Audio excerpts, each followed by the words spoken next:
everybody. Oops, that's my damn phone. All right, what's going on, everybody? Welcome to another episode of the M.O.B Podcast. It's your boy Dak, a.k.a.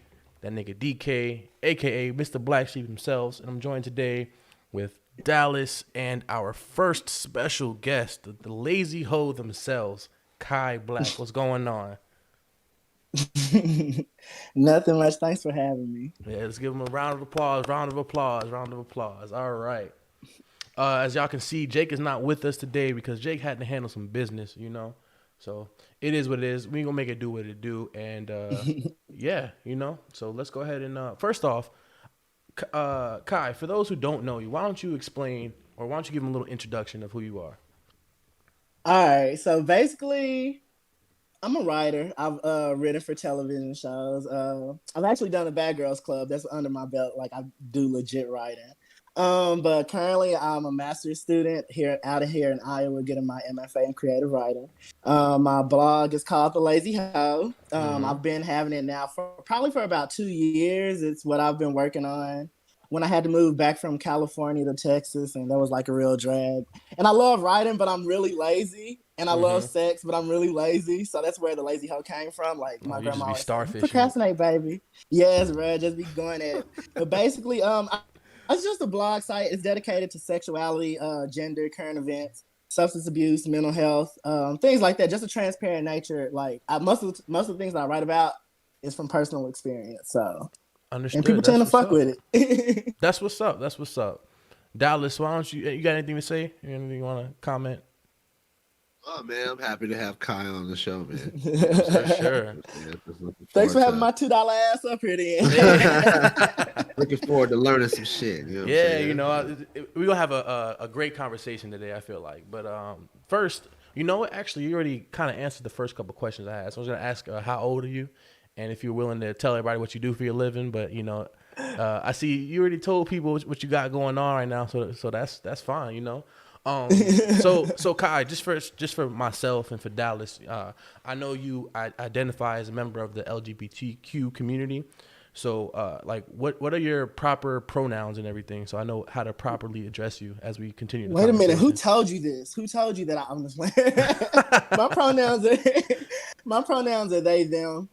They, them. Yeah. All right, cool. Just want to make sure, and then for like on that spectrum, how do you actually identify? Are you gay, non-binary? I'm non-binary. That's the gender. Like, okay. Sexually, I like men. Like, okay, yeah, anything with a penis. Yeah, men with penis. Yeah. but you identify as non-binary. All right, cool. I just want to make sure I want to be respectful as we continue the conversation. Oh no, that's definitely what's up, man. I get real confused with that sometimes. So if I ever say something wrong or like offend you, be patient with us. As long as it's like a genuine I'd be confused. I'd be lost. Like, man, I'll say something, everyone's pissed at me. Like, damn, bro, I didn't even mean it like that. Like, I don't know, shit. Nah, it's definitely a learning curve. Like, I mean, for me it was very easy to adapt, but I don't try to force what comes natural to me. As long as the effort is being seen, like, people won't get pressed. But like, if it's something like, it's some people to this day, like, I hang out with, they be like, he, them, and I'll be like, bruh, like, that's when, like, the more I have to tell you, the less nice I have to be about it. Right. That's just like, if after a while, just like you gotta get over it. Yeah. Yeah, we cool. Cool. All right, yeah. So just try to be patient with us. You know, we're gonna do our best to be respectful. But before we get into today's hot topic and all that extra shit, how was everybody's week? Start off with you, Kai. How was your week? Bruh, my ass, it's been pretty chill, bro. Like, shit, aside from like studying and writing, all I do is just like smoke. I smoke and then I write, and then I smoke and then I write. Now we have 4 weeks left of class, and I'm just like, bruh, I got like 10 books I got to read by next month, by the 19th. It's been a stressful ass week, bro. It's been a stressful ass week. But a nigga getting money, though. I just filed my taxes. That's all that matters, right? $3,000 about to drop in the bank over the summer. Oh, shit. Niggas ain't had to work. Okay. Dallas, man, how was your week? Man, my week is cool, man. I got no complaints. I see you Celebrated my came through with the birthday last scrubs week. on, yo. All right, you representing your set? Is that what we doing Yeah, today? no, just a little overhang jacket. You know what I'm saying? No Oh, scrubs, okay. no scrubs today. Okay, for sure, You for know what I'm sure. saying? But man, I can't complain, man. I've got no complaints, man. Everything's good this way, buddy. You know what I'm saying? So, That's what's up. That's positive, good. man. My week was pretty much the same, working, trying to get this shit started up. I ain't had too much that was going on and whatnot. But all right, so let's go ahead and get into the actual show. So Kai, I got a couple questions for you. Being that you are our first special guest, I gotta try to get to know you a little more, see your inspirations, why you do what you do, et cetera, et cetera. So I'm shy. my first question that I have is so why the lazy hoe? And is that your persona? And or is that like you yourself? And Oh, what does that's that mean to you? What does the lazy hoe mean to you? okay. So the lazy hoe, like it's a play on me. Like I'm a shit poster, so it's pretty much talking shit about myself. But I mean, it is my truth though too. Like from a Right. young age, like I've always been promiscuous, and like the older I get, the more where you have like where it's okay to be sex positive. It's just like, oh, okay, yeah, you call me a hoe. What's the worst thing you can call? Well, there's lots of things you can call me, but I find it like I find it like a title of empowerment. Like Okay. it's okay to have self care. It's okay to be slow paced. Do shit on your own time. And it was something that I had to learn when I was out there by myself. I stayed in LA for 5 years by myself. Like, well, not by myself. I had a friend, but like I went out there, didn't know nobody. So then Right. that was the first time where I really had to sit up here and be like, bro, it don't matter what nobody says about me because literally nobody is helping with these damn bills. Right. And I think I have such a strong approach to it is because there's so many people who are like they're waiting to hear something from somebody else. There's a lot of stuff that we go through that's common as hell, but people get embarrassed about it because as much as people want to say we're open and we're open minded and liberated, there's some shit that people just won't say. I've admitted to having an STD and had to go right on to work, got my shot in my ass and went to work. And people are like, oh my Oh, God, you okay. said that? You said that? And Yeah, I'm but just I say like, that's a little yeah, bold. I mean, shit, I'm responsible. We all Hey, adults. nah, Like, I mean, it ain't you're right. everybody's Yeah. business. I mean, you don't have to shout it from the rooftops, but Right. like, I feel like if people were able to talk about shit like that as casually as I do, Mm-hmm. then it wouldn't be a big taboo, and like, I feel like numbers would decrease because you Right. wouldn't So be you're trying ashamed. to so you basically, and correct me if I'm wrong, but you're saying that we should like remove the stigma from all these words like hoe or slut or whatever, and just the minute we embrace those concepts, people will stop like worrying about it as much. Period. Yes, bro. And also racism. Always Yeah. racism. Okay. Always For sure. Yeah. anti-racism. There's a lot of people out there that wish someone would have told them they had an STD before they started linking up with them. You know what I'm saying? Yeah. So A lot of people wouldn't I say mean, that. at shit. least be willing to have a talk. Some people are just you Yeah. get Just keep it got. You like, moving. all right, ooh, you They know they what got I'm no saying? problem But, burning everybody else. Bruh. So no, that's what's up. man, That's you know what I'm responsible. saying? All No, right. So fact. with that being said, then I got an open question. We talking about STDs and whatnot. Let me this is for everybody in Dallas. I'm gonna get you. I want you to answer this question first. But who has it Shit. easier when it comes to dating? Do you think people who classify as hetero or cisgender or however that expression goes, or people who are more like gender fluid?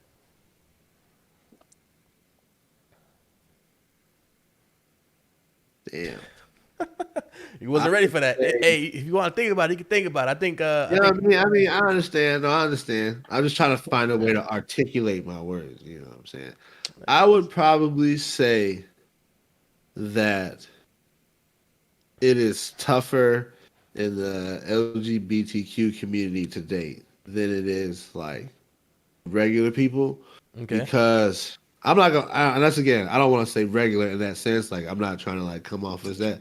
And that's why I said I wanted to like articulate my shit. Yeah. No, But we know what like you're saying. Yeah. when you think about it, there's a lot more pressure because like in that situation, one may not be as like mentally strong or tougher as the other one. So like the outside pressure of what people think or what people say, or like even when it comes down to things like marriage rules, right? Where it's like you have insurance and you and your partner can't get insurance because of the marriage laws in a particular state. Like there's a lot more. I feel like there's a lot more obstacles to overcome from not only like a legal standpoint, but from like a societal standpoint and we can always say like as long as you're happy with your significant other, nothing else really matters. But I feel like that isn't always the case.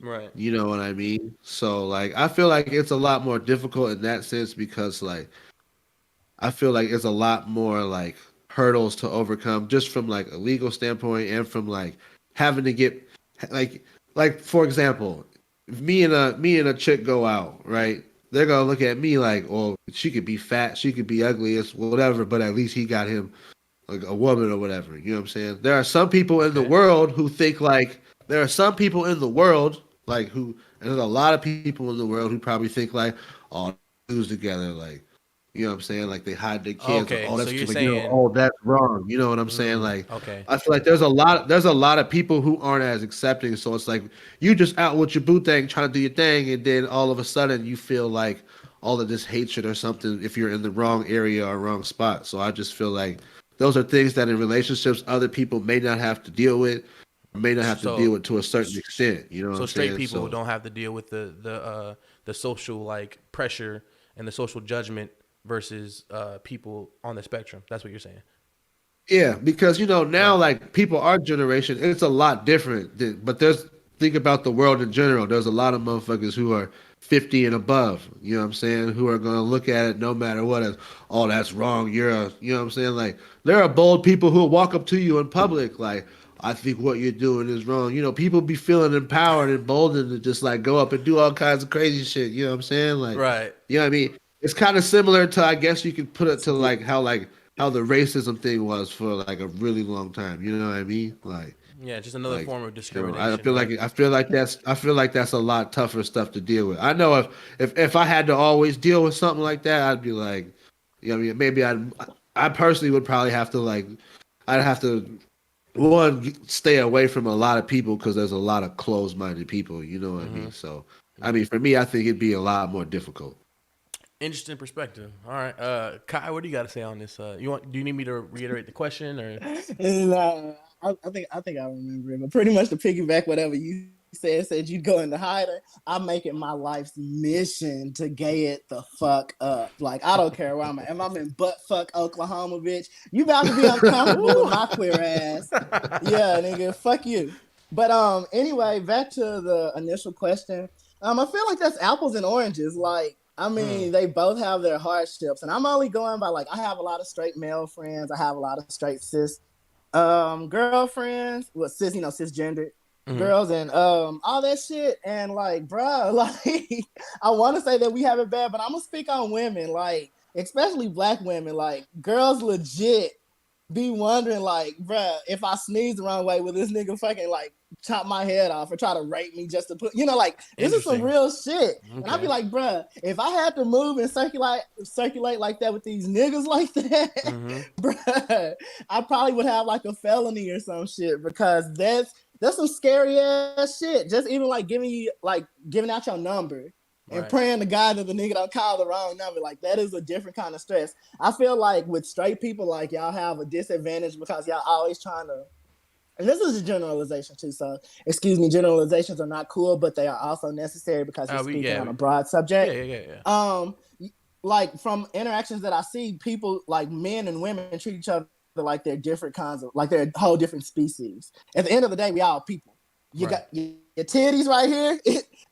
What makes a man doesn't lactate, but a woman will. Like like this, just little differences like that. The Mm-hmm. penis head is the clitoris for the one. Like we are people, and I feel like that y'all miss that because it's like, oh well, I'm bigger in size and blah blah blah.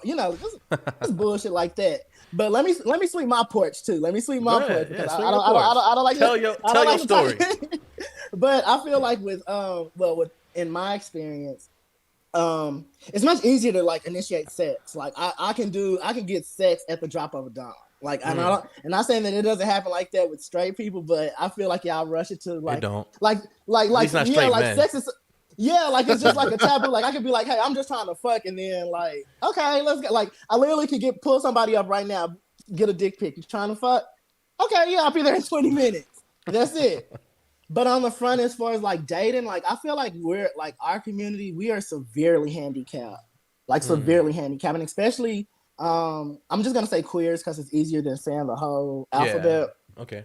It's more difficult for queers to navigate because it's basically like being an adult, but you're doing teenage shit all over again, especially if you're of a certain age, like if you're in your early 40s, your 30s. Like, because a lot of people, it wasn't as, I don't want to say cool, but it wasn't as easy as being out as it is today. And I say that because you can go back and look at shit on MTV from like 10, 15 years ago. They're over here using the T word and all this other shit. This is just like a regular ass reality TV. It's not even blurped out or nothing. And it's just like, damn, like, we living in it's crazy to be our age. And then you look back, you be like, damn, shit done changed like that.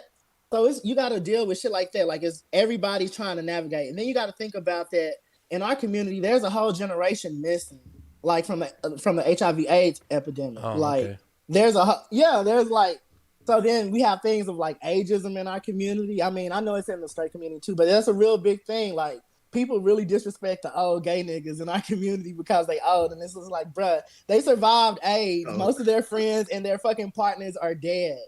And then you got to deal with things like men who are on the DL or people who hate themselves. And then it's a lot of internal hate in the LGBTQ community.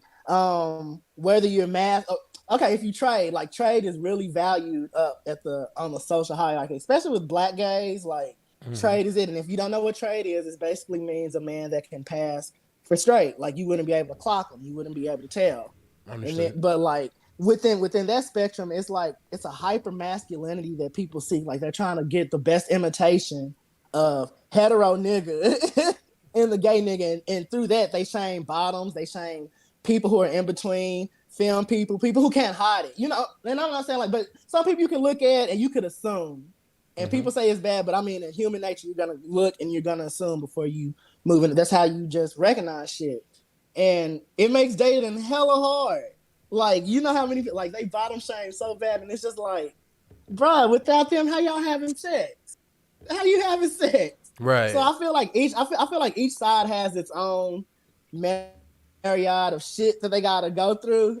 I'm just real familiar with the trash that I'm in, so for sure. Nah, yeah, that's understandable. All right, that's understandable. I mean, from my personal experience, and I can't, like I said, I can't comment on, you know, the queers, people who are queer, but I can comment on as far as like straight men. So I'm gonna say, as a straight man, I think we probably have it a little bit harder than people who identify like on the spectrum or as queer, only because so like you said, how you know, you can call somebody up, be like, hey, et cetera, you know, come through, whatever. And straight women could, if they wanted to, they could probably do the same thing, you know, call up a dude and be like, hey, come through, I'm trying to give you the box.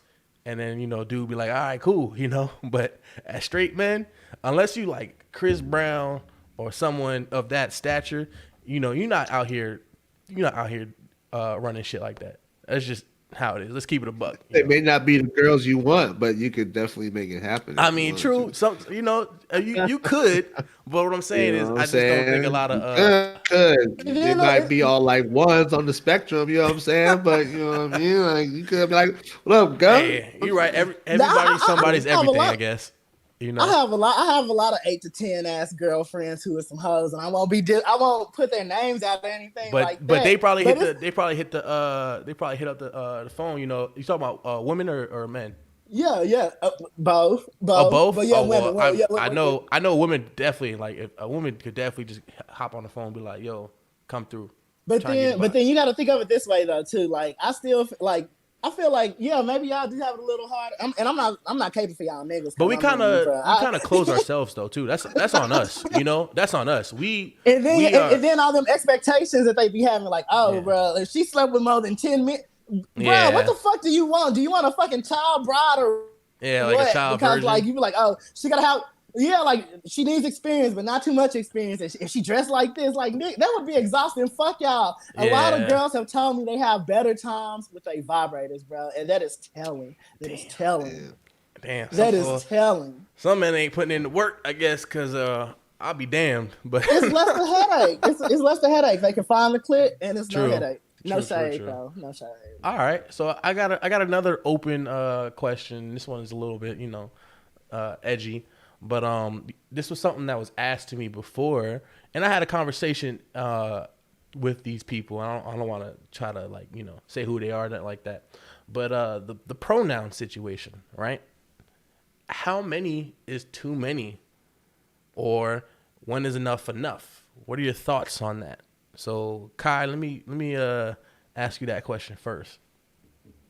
Okay, so for someone who's majoring in English, like there's only a handful of fucking pronouns. Right. You have he, him, her, she, him, like she.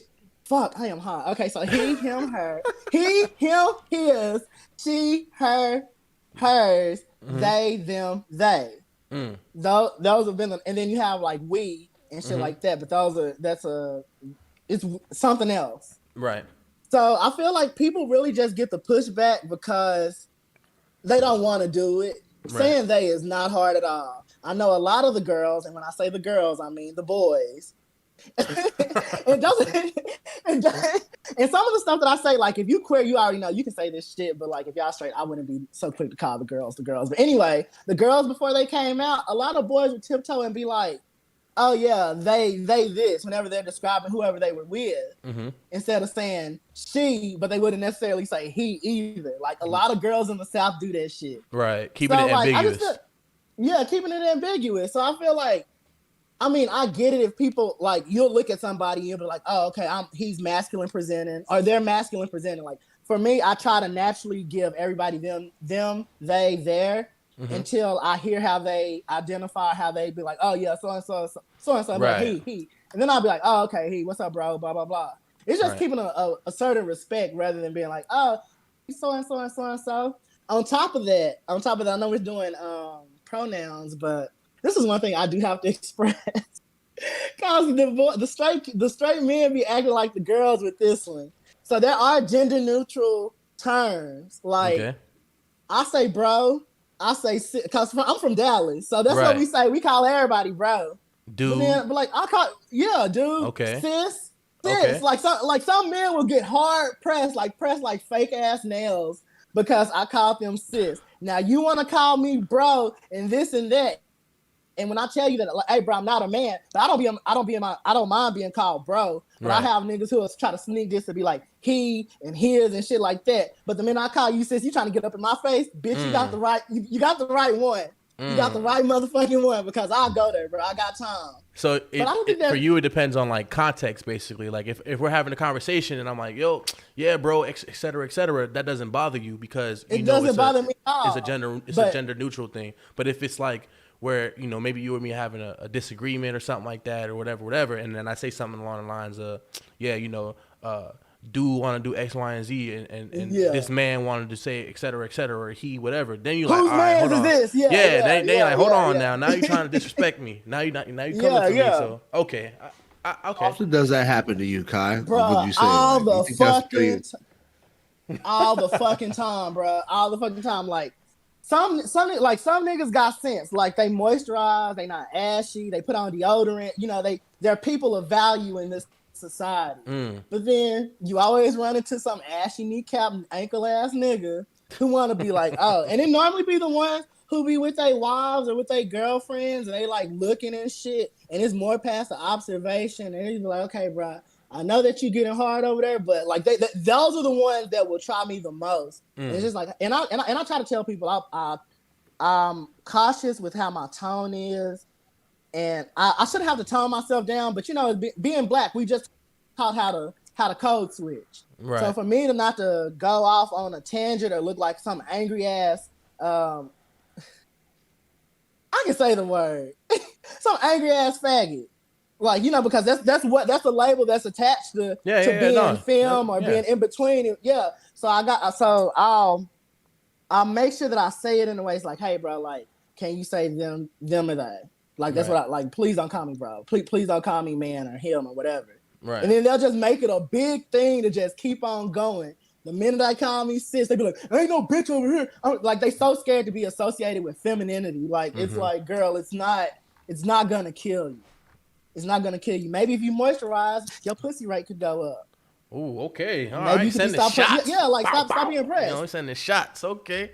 Before we ask Dallas the same question, let me read these comments. So we got Matthew coming through saying what up though. Erica Walton saying hey cousin. So I'm assuming that's one of y'all's cousin. You know, that's my cousin. that's your cousin. All right, what's up, Erica? Thank you for coming through and peeping the stream. We appreciate that. Matthew keeps saying I love it. LOL. Dallas just likes to make folks mad. But he loves you sometimes. He loves you sometimes. That's what Matt said. We got a Rodney Moore Jr. coming through with a it looks like a little moon emoji. I don't know what the fuck that is. Anyway. Oh yeah, that's my nigga. Okay. That's my friend. Matthew reacted to Dallas saying regular. Dallas meant straight. He just, like he said, he's trying to articulate his words properly, and but he's laughing because he said homie said regular. LOL. Man, but like I said, man, my fault, man. Like I'm not trying to piss somebody off. Hey, listen, everybody who's watching right now, I see we got some people coming through. Listen, me and Dallas are straight men, all right? And Thanks. Kai is a non-binary individual, right? So we're trying to have a respectful conversation, respectful discord, but these aren't conversations that normally happen between, straight men and people on the spectrum, non-binary individuals on the spectrum. So we trying our hardest to make sure that we being respectful, that we don't offend anybody. But it's a learning curve. I can come off as an asshole. People think I'm an asshole. If we say anything that sounds kind of out of pocket, just know it's not like the intent. That's not the intent. We're trying our hardest to be respectful as we continue this conversation. So, Matt said, "Preach." Lion O. Williams said, "Spitting facts." I don't know what he's talking about, but Matthew. This bitch right here. Okay. Oh, spitting. Yeah, hey, I will say this. I appreciate the unfiltered honesty. I like that. I like being able to speak with people candidly about things. We don't have to necessarily sit here and try to fucking mince around everything and tiptoe around everything. Yeah. I personally like having conversations that are straight up and direct because it ain't gonna help anybody trying to fucking sit here and be super tactful about everything. Have some degree of tact, but let's be candid as well. Gotta keep it cute. Rome came through, said, "Yo, what up, crew? What up, Rome? Appreciate you coming through, man. Checking out the stream." Lionel said, "I heard they and Tay nowadays, and I believe he's talking about the pronoun situation." And I heard that as well. I was gonna ask about that, but I'm gonna wait till Dallas says his point, and then yeah. So that's pretty much it. We caught up on all the comments. So Dallas, I'm gonna ask you the same question, man. The pronoun situation. How many is too many, and when is enough? Man, I mean, it's difficult because like the pronoun situation doesn't necessarily affect me. So to the people that it affects, it probably has like a bigger meaning. But to me, man, like I'm cool with like he, him, she, her, they, them. You know what I mean? Like that's cool with me. Like honestly, outside of that, it's almost like how I feel when people say, well, how would you prefer? Do you prefer to be called a person of color? Do you prefer to be called black? Do you prefer to be called African American? Like, damn, bro. One, I have never been to Africa. I am born and raised in America. Why do I gotta be African American? Like, you know what I'm saying? And I've had these conversations before. That I know that's for a different topic. We'll say that for another. We'll say that for another conversation. I don't like. I feel like that's an ode to like people who are actually from Africa and moved to America are Africans that moved to America. Unfortunately, the way that my shit set up, I was born here. But like I've been in situations, man, where like I've been in the hospital and there was I had a patient, okay? They were with their father at the time. And I had yet to work with this patient. And on their name, I had seen their name. And when I came in, I said, "Hello, sir. How are you doing?" Right. And then like when I seen the patient and I met the patient, that's when I went back to my nurse. And because he was with his father, I feel like there was this, they were with their father. There was a sense of kind of like, we're going to let I wasn't corrected. So I went to the nurse and was like, "Hey, I'm kind of getting the sense of, does this patient go by them? Does it go by?" And that's when they informed me like they go by them, they. right? Like, and Right. again, kind of like how we are with Kai, right? It's one of those things where it's like, as long as you're not trying to be disrespectful or use it as a term of disrespect, then just keep it simple. You know what I mean? I'm not. If honestly, though, I'm already got enough to kind of deal with. I'm not trying to have 8 different pronouns for to make sure I don't piss off everybody. Obviously, we talked about generalizations being a bad thing. Mm-hmm. You know what I'm saying? But like, I'm cool with Yeah. the basic three. I'm just not trying to piss nobody off. I'm just trying to keep it as simple as possible, Yeah. so I don't have to have a big ass escapade every single time. You know what I'm saying? Yeah. Nah, As I long as I agree can say 100%. something that groups a group of people together, we all good over here, bro. You feel me? Yeah, for sure. I'm the same way. I have no problem. Again, it's still like a little bit of a learning curve, but as time progresses, I feel like people are getting better at it, including myself. I did see some things where when this originally started like coming about, as far as the gender pronouns or whatnot, gender neutral pronouns, I saw things like Zai and Zim and Zer and all this other shit, and I was like, look, man, I ain't gonna hold you. I'm not gonna remember all that shit. So, I mean, they and them, I have no problem with that. I tried, but if I'm supposed to, like, it's one thing if your name, if like that's your name, right? Because it's easier for people to remember names and be like, okay, that's Zai or whatever.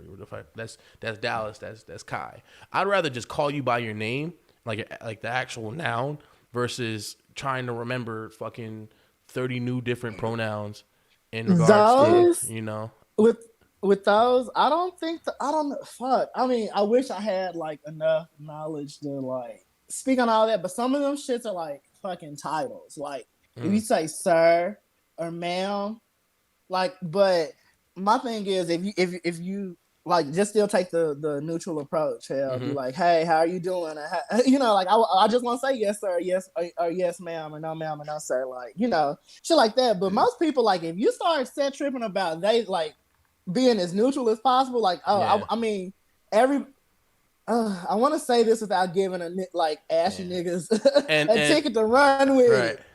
Yeah, but it's like certain, like, if it's difficult, if it's really difficult, and if it's not brought up to you, like, hey, this is what it is with me, Mm-hmm. then I mean, shit, disregard it. Hell, For like, sure. Yeah. Yeah. Yeah. yeah, and like I All said, right. you can't go wrong Question, with like the question. basic three. Do you think everyone should? Do you think there should be like a thing where you correct people so it is become like a more like socially acceptable thing, right? Mm. Because to Like, me, if yeah. it pisses you off, right? If you would prefer to be referred as something, and I'm calling you something else, and you're just like, well, whatever, I'm gonna let it slide because it's not. But like, I'd not want to be in a case where it's like, I'd much rather prefer to be called this, but I'm letting this slide just off of GP. You Right. know what I mean? Like, I'm not trying to make it Shit, so where GP it's don't live like, around here, bro. you know what I mean? So it's like, you know what I Yeah. mean? It's like if you're talking, like, I've met plenty of people who are, Hispanic or Latino.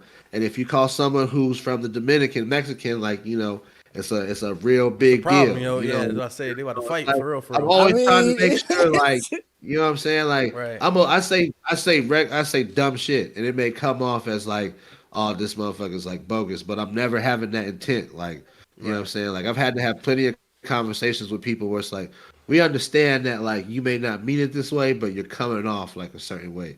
So I always try and make yeah, you sure gotta that stay like mindful. conversations with people, Mm. especially like this is our first like real interaction, Hmm. having you know what I'm saying, having like an open ended conversation.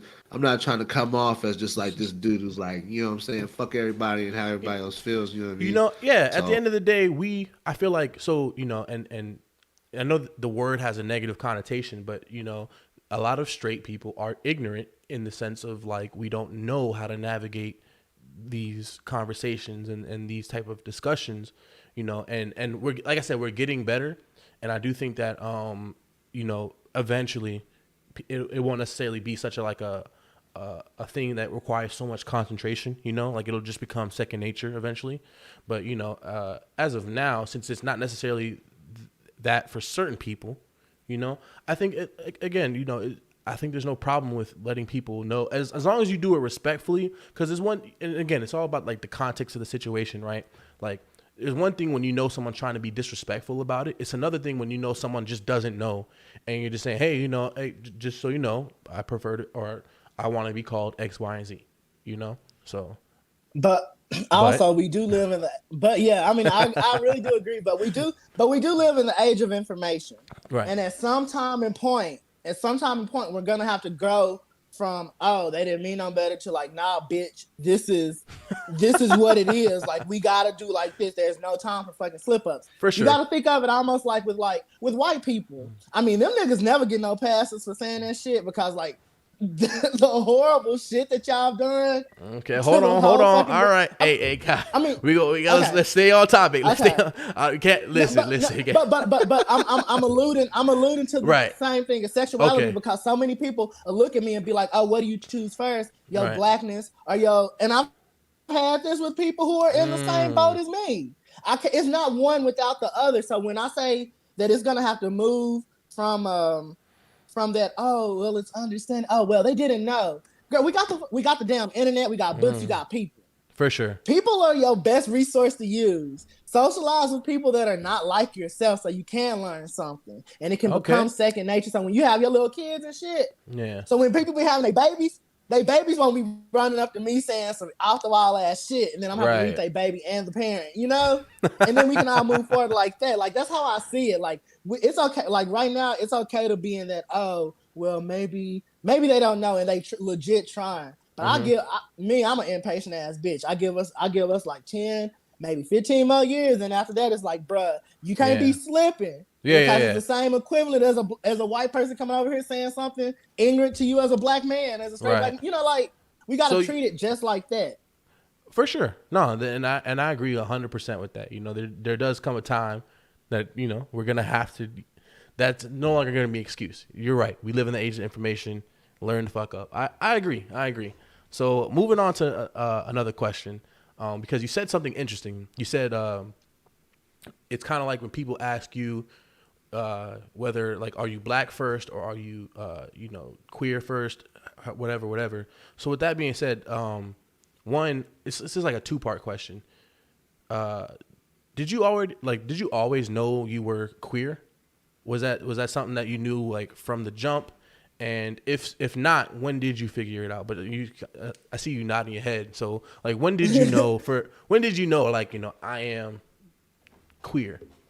Well, okay, so I don't know if I knew it was like a certain word, but like, and this doesn't. I don't want to have this experience because the experience when you're children, it's natural to have a curiosity about a lot of stuff. So I don't want y'all to be like looking at, like if your son get into some goddamn lipstick, that doesn't mean you got a queer on your hands. Right. But I remember feeling different after the situation with my mom. She had this lipstick and it was green. It looked green. I remember she come out the tube, it looks green, but you put it on your lips and it was red. I thought that was like the dopest shit. I was 3 years old. Snuck into the bathroom, pushed myself on the counter, and I'm just like in there. Next thing I know, her boyfriend at the time comes in, grab me by the neck, and say, "What the fuck, you faggot?" and threw me to the ground. I'm just like, okay, oh, what I do? Yeah, and so like from that age, I was just like, oh shit, okay, so I guess I'm different. I guess I like shit that's not supposed to be the right shit.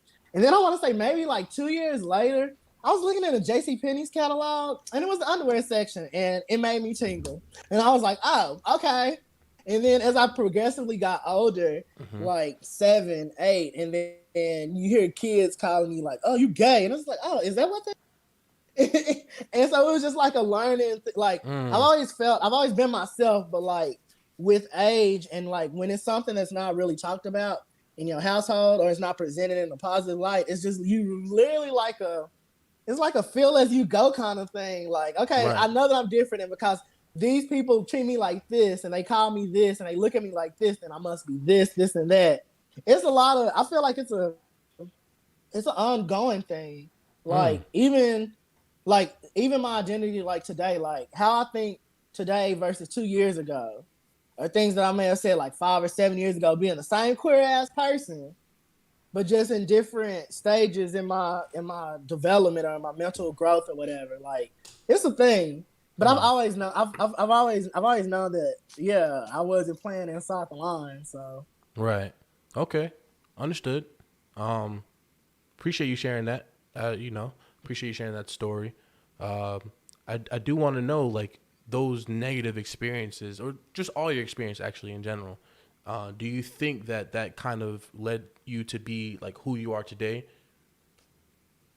Yeah, hell yeah.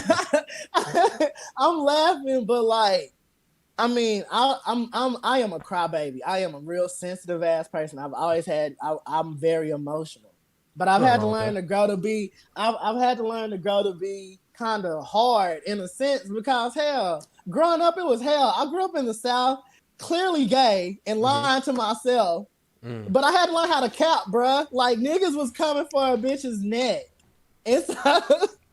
And, oh, wait a minute. What's the question again? Because I got to like a No, little hot. it's okay. It's okay. You kind of already answered it. In all honesty, you just I was just asking, like, basically growing up queer and whatnot, how that affected you. Did that make you the Oh person who you are yeah. today? And you know you pretty much said hell yeah, Oh and yeah. it made me who I am. And I think that's what's up. I feel like all our experiences do. I just wanted to know because I mean it's a good question to ask.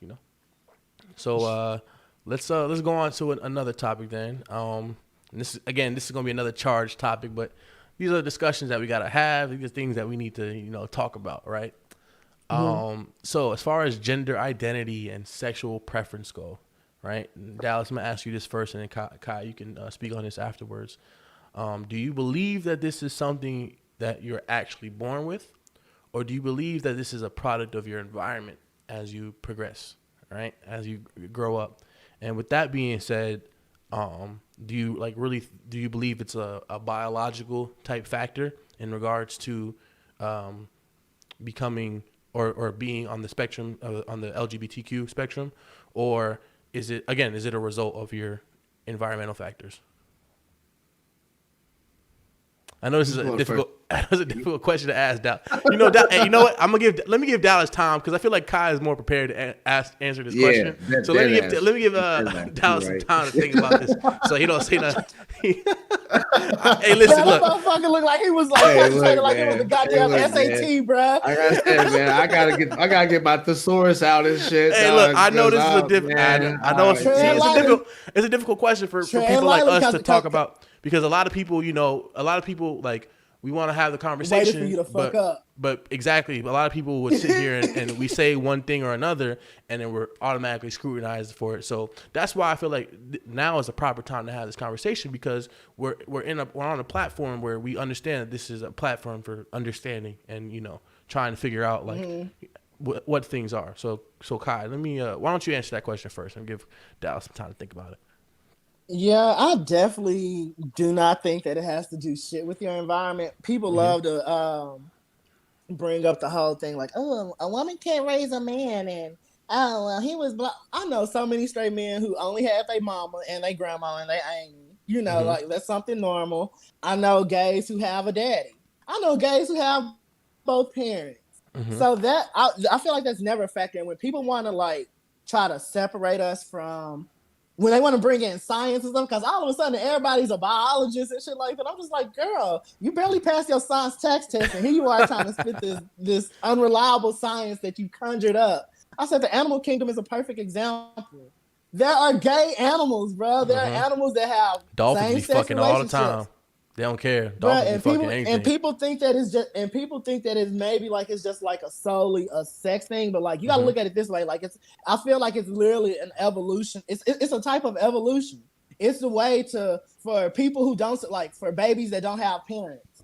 Or like Mm-hmm. you can look at it in the wild. Like when in the wild, when if they die during childbirth and there's an extra parent or something like that, they can be raised like that. And I really honestly believe once you do like more studies in anthropology and shit like that and see where people like queer people existed prior to colonialism and all that fuck shit that happened in the world, like kind of like when Avatar went missing before that time, you can Right. see that people actually had a specific role that they played in each society. It's not like, oh yeah, we just want to do this because we want people's privates and shit in our mouths and shit. No, Right. it's more than that. I really do feel like it's nature's way of controlling the population and securing and taking care of what's there. And Mm-hmm. everybody's genetic structure and sequence doesn't need to be passed down. Some people are healthy as is, but who's to say that I don't have a genetic disease or you have a genetic disease or something like that? And people are just so fucking hell bent on procreating that they kind of forget like there's motherfuckers that's here that ain't got either one of us. And I feel like that's what we're supposed to be, but because of patriarchy and European colonialism and all that shit, we kind of lost that mindset. Right. And it's like you're being sadistic and perverted versus just being, hey bitch, I'm here. Okay. Dallas, before we get on to you, I'm gonna read some of the comments because I see we got quite a few coming through. So let's see. Matthew is laughing, saying people need to moisturize, or he's laughing at your comment that's saying people need to moisturize. Kai. And let me see. We have Lionel who said, "Yeah, I think those three are enough. Some people just make up letters, no disrespect." So I think he was just again on the whole pronoun situation or whatever. Yeah. You seem like you had something to say about that, Kai. What's up? No? Okay. I don't have nothing to say about that. All right. Matthew said, I'm also a member of the Alphabet Mafia, and I have trouble with the new pronouns. So, okay. So at least we know it's not just the straight people having difficulties, navigating the new pronoun situation. But he said he said he definitely tries to be as neutral as possible when he meets people as well. Just agreeing with what you were saying. Lionel was saying, LMAO, with that, some folks got to learn. And I believe he was talking basically, saying the same thing you were saying, how at the end of the day, this is a era of information. So, you only get so many passes before you just going to have to figure it out. Rodney Moore Jr. said, oh, yes, the non-hetero trauma. Okay. And then he said, this question makes me cringe. With a little emoji, cringe emoji. I believe he's talking about the question we just asked. And, Rodney, it is what it is. Again, we're trying to have constructive conversations. And a lot of the times the questions that are brought up in regards to sexuality and gender identity, they're very uncomfortable questions. And, it is what it is. We're trying to have, or this platform is to talk about those uncomfortable things, but be respectful about it. Have good discord, which is why we decide, when we do talk about certain things, we want to make sure that we have people who can represent the other side or, the other field, rather than just have a platform where a bunch of straight men are talking about gender identity, So, but it is what it is, I understand.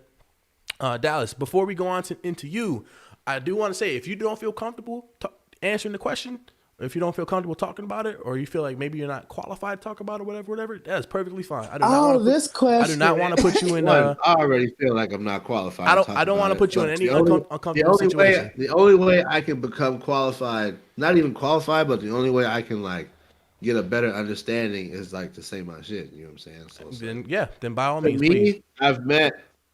It sucks because I've met people who identified as being on the spectrum or whatever, but it's all been a couple different things I've heard. Some people they knew, they understood that, but then it's they kind of hit it and was off to themselves, right? Mm-hmm. There are some people who I've spoken to who were maybe molested as a kid or something, right? And as a way of PTSD or trauma, they don't really associate with a particular sex because of maybe something they've been through in their life, right? Mm-hmm. And this is just my personal opinion. I've met some people who are just who I feel are just so bound for attention that they will just be with whoever gives them the time of day. Okay. You know what I mean? And I don't know if that speaks to someone's sexual orientation or not.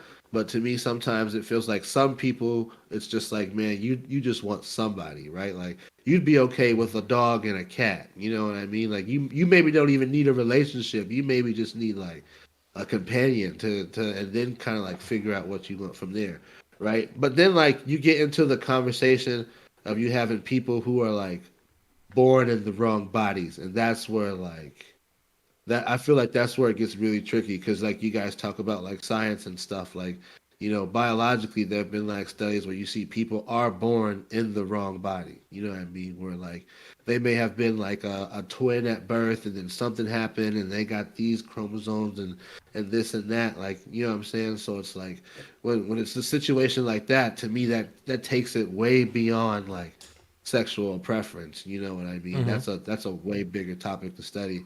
But I feel like again, like it does, and I've always been this kind of person. I feel like it doesn't really matter why you relate as to being, you know what Right. I'm saying, as why you relate being queer. The why never really like manifested itself to me. You know what I'm saying? Like I don't Right. really care why you consider yourself queer. I don't Mm-hmm. care, you know, what your story is. You are where you are right now. This is where we're at, and I gotta deal with you as a person. You know what I'm saying? Who may be Right. You got to queer, just respect cause. that either way. Right. Yeah, you know what I'm saying? Like Yeah. I'm always gonna respect people as a person. And like I'm not big on labels. Like I'm not a big label person. Like Mm-hmm. labeling like a group of people or a person. So even like, you know what I mean? Like when I talk to you, kind of like how you're saying, like, you know, you got pronouns like bro and stuff like that. Like I kind of tend to like ramble like that because maybe like in a sense of like ignorance, like of like blissful ignorance, I'm just like talking, thinking like, hey man, you understand that like I'm not trying to like fuck you over right now, right? Right. When in reality, like I could come off like a different way, you Mm-hmm. know? So I mean, I've never really cared why anybody liked what they liked. You know what I'm saying? You like what you like, bro. You know Yeah. what I mean? Like growing up, like my grandfather's a pastor. I was raised in the Baptist church, right? So it's always been like a thing where it's like homosexuality was like looked down upon, right? Okay. Like as growing up, I always just thought that like, okay, this is this is like a thing. But as I got older, man, like I started making my own decisions, and it's like I became to realize where it's like you like what you like. That doesn't make you a bad person. That doesn't mean that I Facts. think you're gonna go and burn in hell and that you have no chance of like redemption in life. You know what I mean? Mm-hmm. Like so to me, when I see people who are, who are queer, it doesn't really matter to me why. You mean I've never even gone in to ask them why. You know what I'm saying? Like they might have just told me certain things that like, hey, this is my story, but it's never been like, well, why are you like this? Like, you Right. know what I'm saying? Like, I don't need to understand why you're like that. This is the way you are. This is how Mm-hmm. you are. I'm gonna accept you how it is. And you know what I'm saying? If you're not an asshole to me, I won't be an asshole to you. If you're not a piece of shit to me, I won't have to be a piece of shit to you. So, For you sure. know. For sure. All right. Yeah. Uh. uh so yeah, go ahead if you want to. Say. Hey, the Okay. floor's Yeah. yours. Okay. No. Like, I wanted to make sure that I was sitting here listening. I was processing because it was several things that you hit. Mm-hmm. First, I want to say that sexuality and gender are two different things. Those are two Mm. different. You have Get that mixed sexuality, up too. you have gender, and then you have gender expression. This is Mm. gender expression. Okay. This is gender expression. How I identify my mind is my gender. My sexuality is what I'm sexually attracted to. So Okay. when we say you keep in mind when you say that with the molest. Oh my God, Well, I think. that is a that's a topic that Yeah. I've heard a lot, and I Mm-hmm. don't discredit people who not I don't want to say victims, but people who've experienced sexual trauma in that Mm-hmm. manner. I hear it a lot, and I'll leave it at that because I can't say nothing without You it. know, hey, Like, listen, I will say this real quick. yeah, Don't so while we are on YouTube and Facebook and Twitch, and mm-hmm, we do have to mm-hmm, adhere to certain guidelines, right? You know, as far as like mm-hmm, not having hateful speech or whatever. At the end of the day, what I like this show is meant to have those uncomfortable conversations. You can say your point if you want to say your point. Just make sure that you're being as tactful as possible when we're talking about certain topics, especially things like sexual trauma. But if you want to address that mm-hmm. point, by all means, please. I think it would do more. It's more beneficial to actually address that rather than to try to hold back. But if you can't Okay, express it without being too offensive or whatever, then we can keep it moving. okay. I'll say okay. So it's something that's commonly brought up, and I've met more Black queers who tell this tale Mm-hmm. more than our white counterparts. And oh God, because when you say stuff like when it's said, there's always been a weird tie between a misconception in the Black community of pedophilia and homosexuality.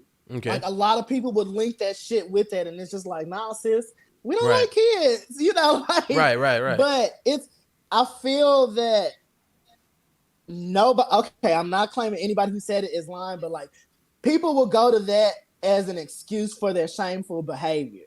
Some people that I know personally have done that, and it's just like, Okay. okay, girl, I know how you. Yeah, so and I'll leave it at that. As far as when you said that you don't really be concerned about labels, that shows like it shows a form of privilege because like in this world we are constantly labeled.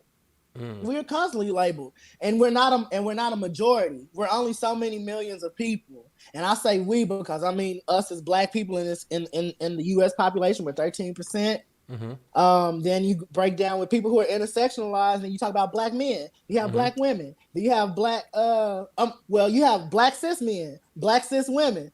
Black gay cis men, Black gay cis women. Like it's a whole layer of thing, and they have there's so many experiences that a lot of us are fortunate that we don't even have to think about.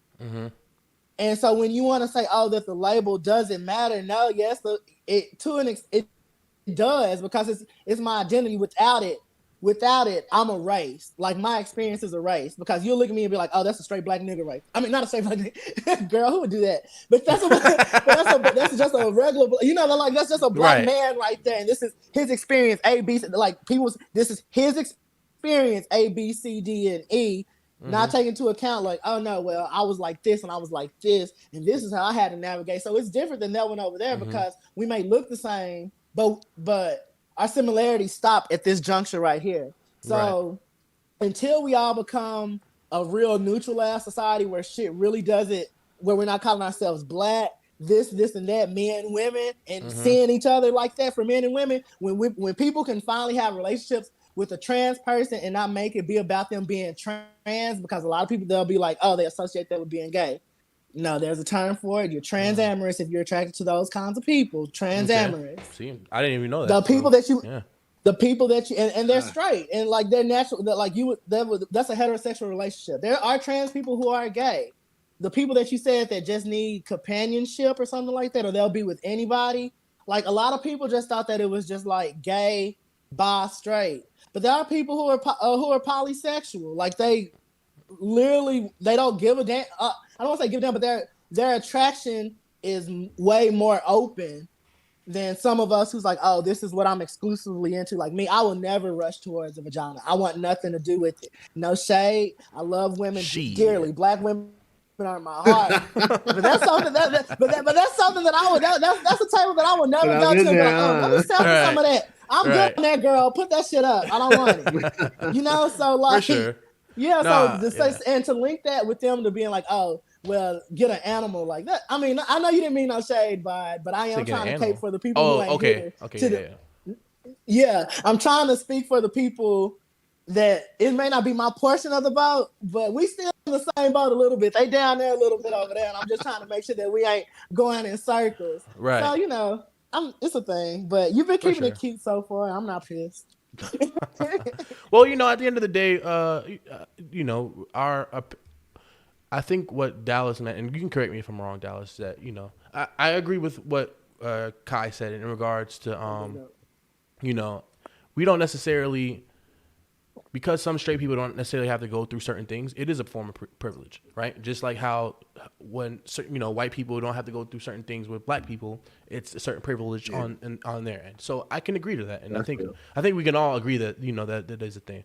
I think that I don't think anything Dallas said was with any intention to like be malicious or nothing like that or nothing crazy. He's just speaking his truth as he knows it, and you're speaking your truth as we know it, and that's why we're just having constructive conversation. So yeah, all right, and I was gonna say something, but you know what? We're gonna move on to the next topic because we got to keep this moving.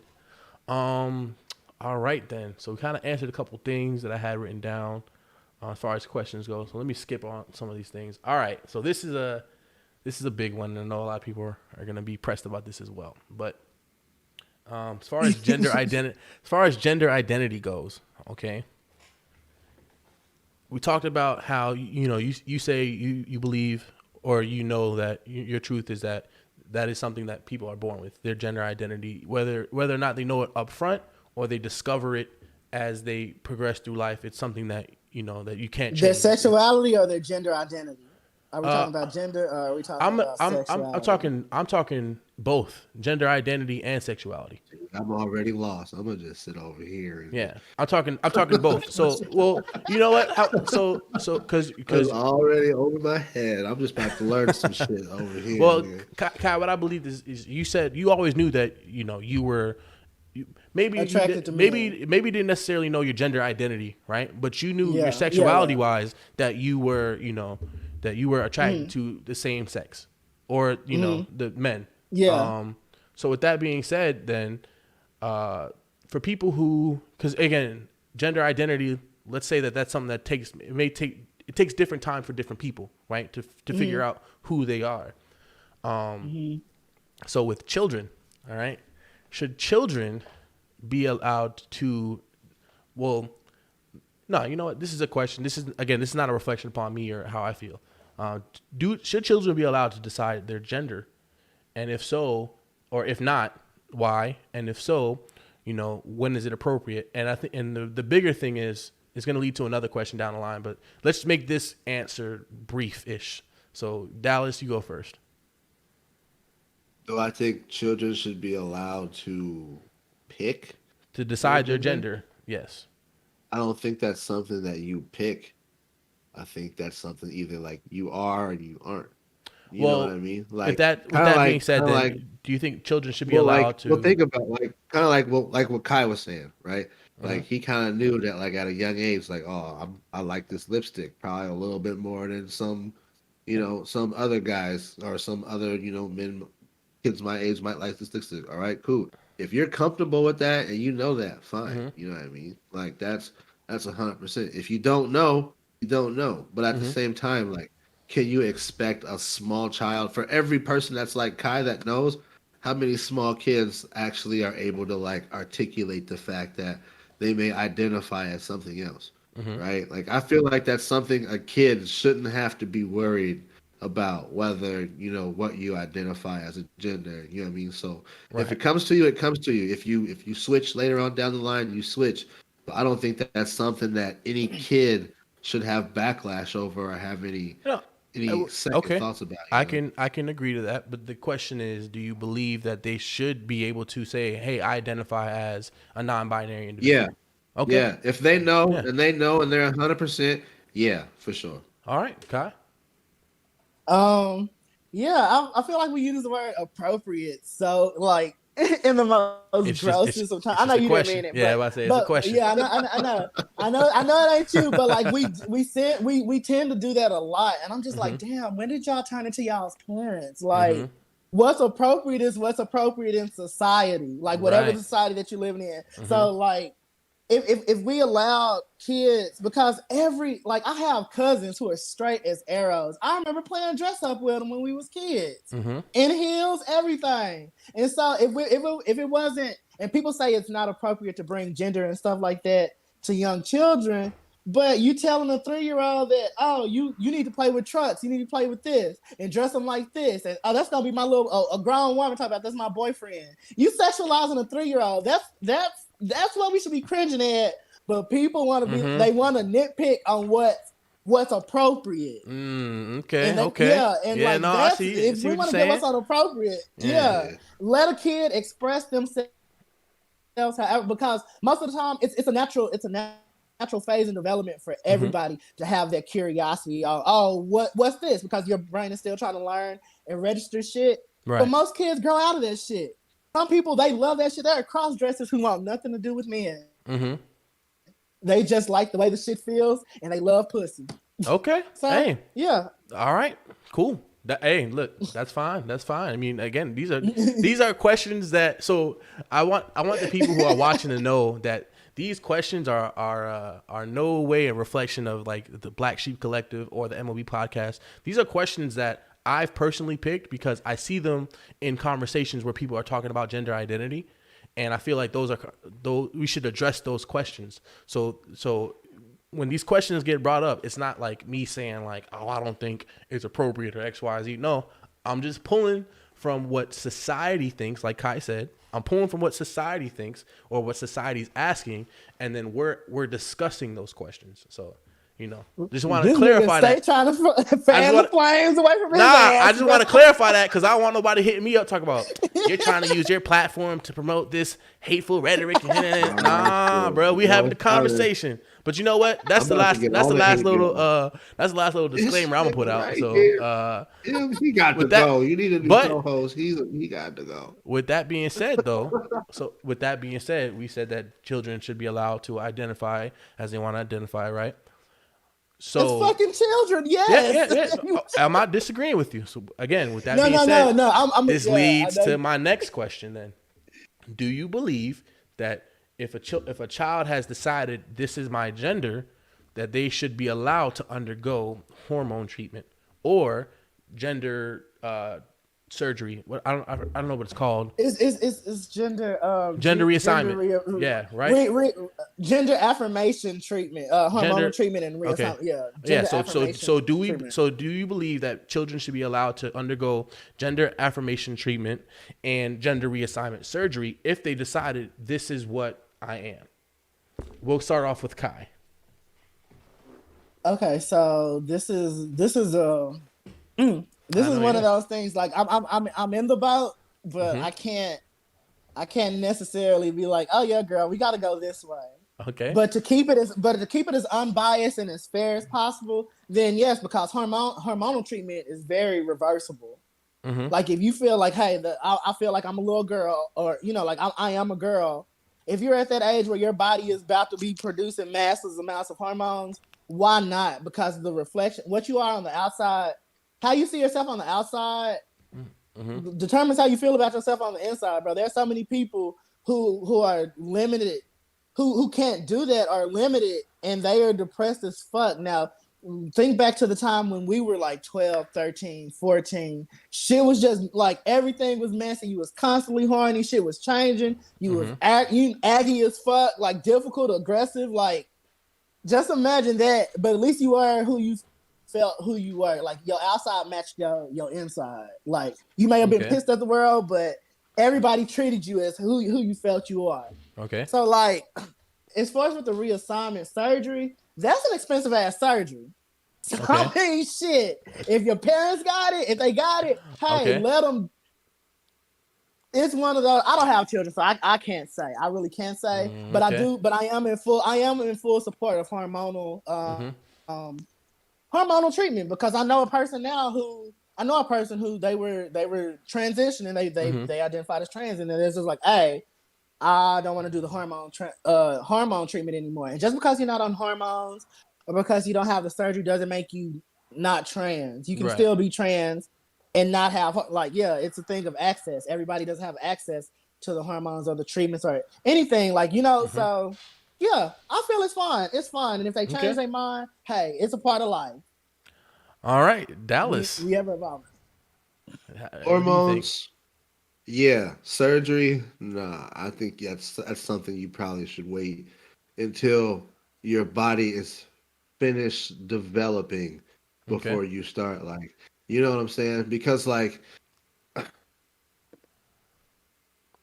hey man, say what you got to say, man. If you're like, say if you're born a male, right? And you know, like, I don't identify as this.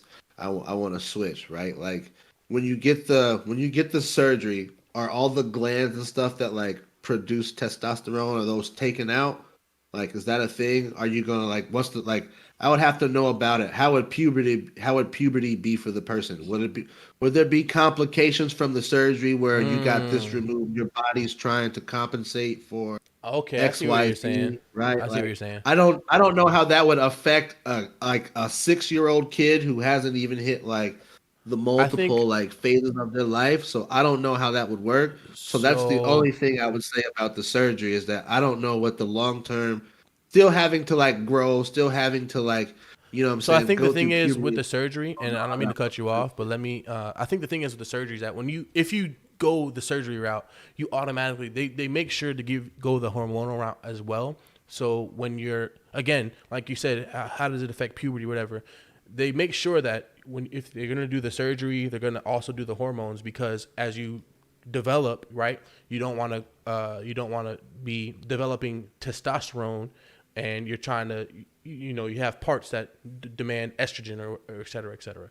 So they make sure that you're, they put you on hormone treatment if you do go on reassignment and surgery. Psych evaluation as well too. Yeah, and like it's not just a thing where well. you just can't hop into the thing. And I just feel like the time that it takes for the therapy, the complete therapy, like the kid would be well into their teen years. Yeah. And not saying like that, but like I would feel more comfortable doing it at 15 or 16 versus, because you have your body is still in transition and maturating, but I mean, shit, if you just feeding it estrogen, and it doesn't matter if you have, some people be thinking, oh, well, taking the penis off, like if they still have it there, you still have your testes and you taking estrogen. Right. Them things is non-existent. They not working. They just they produce there. Very low amounts of it's just low amounts of whatever. So, all right. You know what? I'll put my little input on this because I've been pretty quiet. I've been trying to moderate on the conversation. Me personally, how I feel if this was my child, right, and they came to me with that situation, my own personal take on it would be, I would personally wait till you're 18. Once you're 18, you can do whatever you want. That's my personal opinion. I'm not going to ever admonish my kid for saying that, hey, I identify as et cetera, or my sexuality is whatever, or, my sexual expression is whatever. Like, the type of person I am, I'm not going to ever hold my kid or admonish my kid for wanting to be a certain way. But I do know that people in general, right? The way I thought when I was 15 isn't the same way I thought when I was 21. The way I thought when I was 21 isn't the same way I think now when I'm 26. So my personal opinion would be, I'm going to let my child develop. And when they're an adult, they can make whatever decision they want with their life. While they're in my care, I'm just going to say, look, you can express yourself as you want. You can be sexually active with whoever, because that's your truth. As far as actually going through all these surgeries or whatever, just because, and this is not to say like, I don't think my child is smart enough to make a decision to do et cetera, et cetera.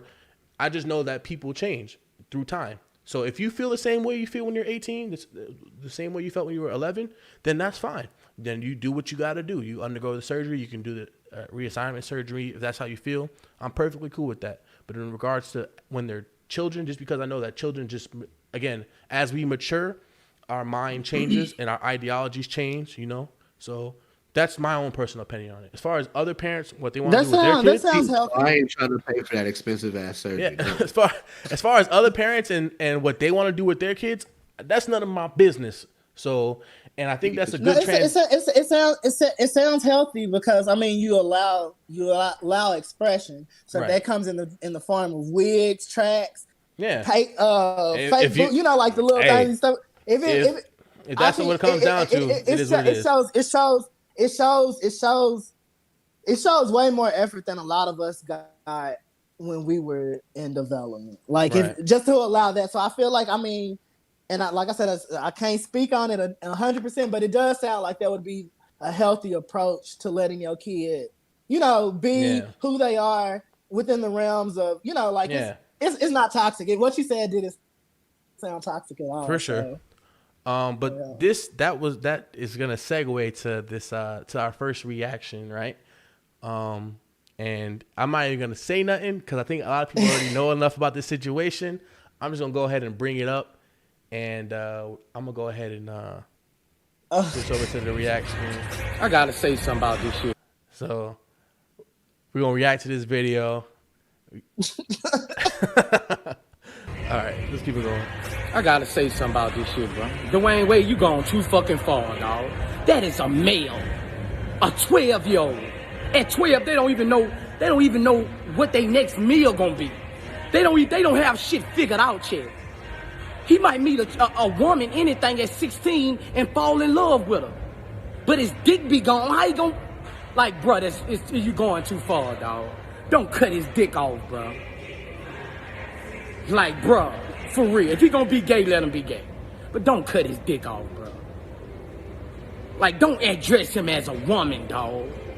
He's 12 years old. He's not up there yet. He hasn't made his final decisions yet. Don't cut his fucking dick off, Dwayne Wade, bruh. You fucking tripping, dog. You tripping, dog. You tripping, dog. All right, so for those who don't know about that situation, that was Boosie Badass commenting on. Oh, let me pause this. Sorry, that was Boosie Badass commenting on the situation with Dwayne Wade and his daughter Zaya. Zaya, right? Or is it Zion? Zion. What's the Zion? Zion is the daughter. I think Okay. it's. I'm gonna call it Z. I'm gonna call it Z. I'm gonna call it Z. I think, but Yeah. you know what? Let me look it up real quick. Just so we can address this properly. Okay, yeah. So it is Zaya. It is Zaya Wade. All right. And that's Okay, my bad, Z-A-Y-A. sis. I'm sorry, girl. So that was a situation with, or that was Boosie commenting on the situation with Dwayne Wade and his daughter Zaya. And before we comment on it, Kai, I see you have a lot of I saw you reacting a certain way during that video. Is there, how you feeling right now? If I was a woman who ever had sex with Lil Boosie, if I wasn't embarrassed by how he looked in the moment, I would definitely be embarrassed by the nigga that was speaking in this goddamn video. Damn. So, okay. So I do have a question to bring up. What are your thoughts on Boosie, and are any of his points valid? Not is his entirety, but are any of his points valid? So Dallas, Kai, we'll start off with you. So first off, he's more concerned about gay people and gay shit more than we are. I swear to God, I get on Instagram and Boosie's always, and then you comment on somebody else's child. Mm-hmm. Sweep your porch, baby. You fed your kid he gave a prostitute to his kid. And the kid couldn't have been on. I know he wasn't over no damn. 14. No, I think it was his 13th birthday. That's what he said. 13, 14. 13. So you over here committed bro, this is sexual abuse. Sexual abuse. Worried about what's over here in D-Wade's garden. Help it make sense. It doesn't make sense. The only validity in his statement is that your mind changes growing, but no, he has no points. He is more mad because talking about Are you more concerned on his approach versus? So I know some things he said are probably, definitely pissed you off and rightfully so. But do you think that maybe his statements would have been well received had he articulated his point better without sounding so because there was some things that he said that, I think I disagreed with, and there were some of the things that I did disagree or I did agree with, only in the sense of people's minds change or whatever. I don't necessarily agree with how he went about it.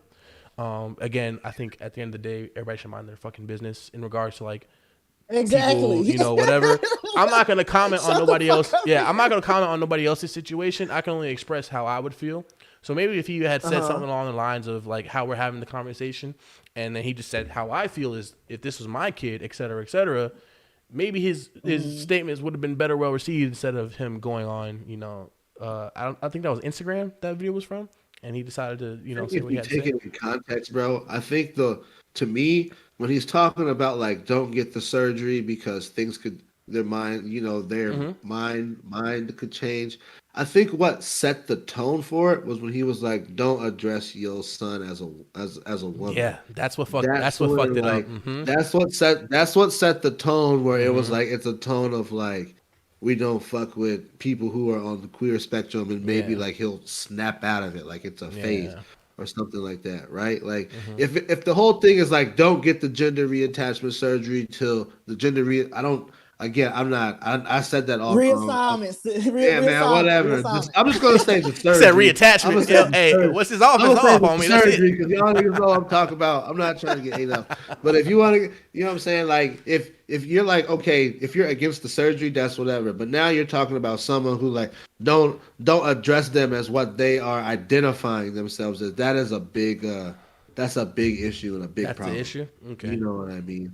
For sure. If you're anti-surgery for a 12-year-old, that's completely understandable. That's completely understandable because me personally, I feel the same way. I feel like you should wait until your body is done doing what it does and then get it. You can take the hormones. That's how you feel. That's how you relate. I want you to be comfortable. Right. Like again, like the surgery part is where like I differ. But the whole part of like don't. He's like, that is a man. Well, clearly, Zaya has already said she identifies as something. So then it's like to call her a man. One is like that's like the disrespect part where we were talking about earlier. It's not one of those deals where like you're having a conversation and you're trying to like you're just talking. You're not trying to piss someone off. You're purposely going out of your way to be like, nah, you are a man. That is a man. After this person is saying, I identify as this. You know what I'm saying? Like that's 100% off the table. You know what I mean? Facts. But like, okay. I mean, the part about the surgery, the facts, the tone of taking his tone of voice and everything out of equation, and knowing that like he may have a subterranean like meaning, the facts of saying that a 12-year-old shouldn't be having the surgery, that I can agree with. Everything else about like why he feels that way. His why on the matter is something that I feel like is wrong. And you shouldn't be going to Instagram to talk about a 12-year-old's, you know what I'm saying? Yeah. A child. At the time they were at the time she was 12. Yeah, you're right. So before we Kai, I know you got some things you want to say. Dallas, maybe you got some things you want to say. But before we continue this conversation, there's another question. Again, scouring the internet. Some people would consider what we're talking about, enabling children to identify as they want to identify, dress as they want to dress, possibly undergo either gender reassignment surgery or the hormone treatment. Some people would consider that child abuse. So with that being said, what are your thoughts on that, Kai? Oh my God. As a person who knows what child abuse is firsthand, right. Child abuse and neglect, like that is my story. That's my background. Mm-hmm. Hell the fuck no, bro. It's not. It's literally not hurting anything. Right. You can have if you're taking the suppressors and taking more of what because your body makes both. Mm-hmm. You have like all men have estrogen inside of them, and all women have testosterone inside of them. Yep. Yeah. So it's like, I wish the girls would really have something to give, man. And this time I'm talking about the girls. I'm talking about everybody, straight, gay, whatever the fuck you are. I wish the girls would get off of this shit, thinking they so concerned about the damn kids, and their actions don't show that they really concerned about the kids. Like, you're not concerned about your child's mental health because you constantly yelling at these motherfuckers. Are you abusing them or embarrassing them in front of people and thinking that that's okay, or belittling them? But you want to talk about a pill that you take once a day, or 2 or 3 pills you take once a day to make your physical body somewhat match how you feel inside. It's not saying anything is getting rid of. It's just saying, hey, I want to have softer skin. I don't want to grow facial hair. I'm not saying it like this, but like there are benefits to letting people take the hormones and feel to look remotely how they feel, and everybody's not afforded that luxury either. Right. And some people don't want to do that either, and that's okay. We got to get out the mindset of saying that that's abuse. Girl, Tylenol is abuse. Hell, any kind of painkiller is abuse. That's heroin right there. That's legal heroin. You dose your kids up with Ritalin and shit like that. That's legal meth. Okay. But you want to talk to me about what's child abuse. Right. They can't pay it. Like you were saying, like you were saying, letting your kid get a blowjob from a prostitute. That's abuse. Go ahead, Dallas. What you got to say on this? I mean,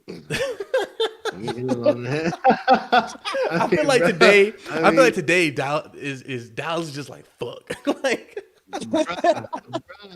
he just is a difficult. I know it's a difficult. Like I'm not. Like I'm not even like trying to stunt, bro. Like, you know what I'm saying? Like I know that the way that like I can say things and come off like I'll say something. Fuck everybody else. Like, I'm not, but it's we know what you're. But again, man, I mean, repeat the question. I guess you can say. The question was. I got so caught up in what Kai was saying. It's okay. The question is: so, do you believe that, or not? Do you believe some people would consider the whole hormone treatment or allowing your child to like dress and drag or, express themselves however they feel and going through the surgery, some people would consider that to be child abuse. Do you agree with that statement or do you disagree with that statement? And regardless of how you feel, why? I think that's bullshit. Okay. I think that's 100% bullshit. And I think that especially if you're doing something for your child where they know this is like something they want to do and they're 100% like, how is that abuse? It's something that they want. Right. You know what I'm saying? Like it's crazy because like if it was a straight person, right, and it was a straight person and a straight kid, and you went and they got like plastic surgery or something to get their lips to look better, or they got a Brazilian butt lift, as a kid. Say it was for like model purposes or something like that. I think some people right? like that to be abuse too. I don't know, man. If that's the case, then the moms that have the little tiara kids, all of that stuff is abuse. Oh, them bitches is horrible, bro. Now that is see, that's a good question. If that's the case, if that's where we're going, bro. Yeah, all of that is child abuse. Some people would consider that abuse. You know what I'm saying? But again, it's like but I've heard cases of like 16, teenagers. Oh, I feel this way about my lips. They got the money to go get the injections or whatever, so they're getting plastic surgery and stuff. You know what I'm saying? So like, you can't say like, oh, if you don't like this about your body, you can go change it. But then like when the person is queer, you're like, oh, that's child abuse. So well, that's it. As long as those people are saying, if your message is consistent, then it's whatever. But don't be like, oh, the queers can't transition, but the straights can get plastic surgery. I think that's bullshit. You can't even whoop your kids without that be considered child abuse. And boy, I'm telling y'all, love my mama to death. I ain't never been abused, but when I needed that ass whooped, I got that ass whooped. That's a different conversation. We'll talk about that in another podcast another time, all right? But all right, cool. So I think the two of you guys, the two of y'all basically said it's not abuse. That's the consensus we're going. It's not abuse. All right, fair. Okay. So I think there's just such a weird fascination people have, right? And I guess it part of it contributes to like the celebrity appeal. Part of it contributes to people just wanting to find entertainment in other people's like issues and struggles or whatever. But I do think, me personally, I think that one, people we should just mind our own business when it comes to something like that, unless it's actually hurting the kid. My definition of abuse is where like you're either physically or mentally hurting a child, right? Like actually willingly doing that, allowing a person to express themselves as they want to express themselves. I don't necessarily think that's abuse. If you guys disagree, let us know in the conversation why you disagree. It is what it is. Again, this platform is to have conversation. We may not necessarily change your mind, but all points have a certain desire, or all points have a certain validity to be heard, even if we did agree or disagree. Just try not to be ignorant, because that's a quick way of us kicking you out. Other than that, I want to move on to Dwayne Wade's response. So, are any of you guys familiar with the I Am Athlete podcast on like Showtime? I think it's Showtime or Stars, right? Yeah, D Wade did a really good job in his response. Yeah, and it's good because I have D Wade's response right here, and I'm gonna pull it up. But I'm gonna let it play for a good bit. It's a 10-minute video. I might skip ahead a little bit, try to keep it within like 5 to 7 minutes. But I want us to listen to this and then have you guys reaction to it. So let me answer today. Sorry, give me 1 second. I got it on Facebook, so I got all these damn notifications popping up. Have all the answers, but we're growing from all these conversations. So I thank everybody for even hating and start. All right, so let me go back. There we go. All right. Come on.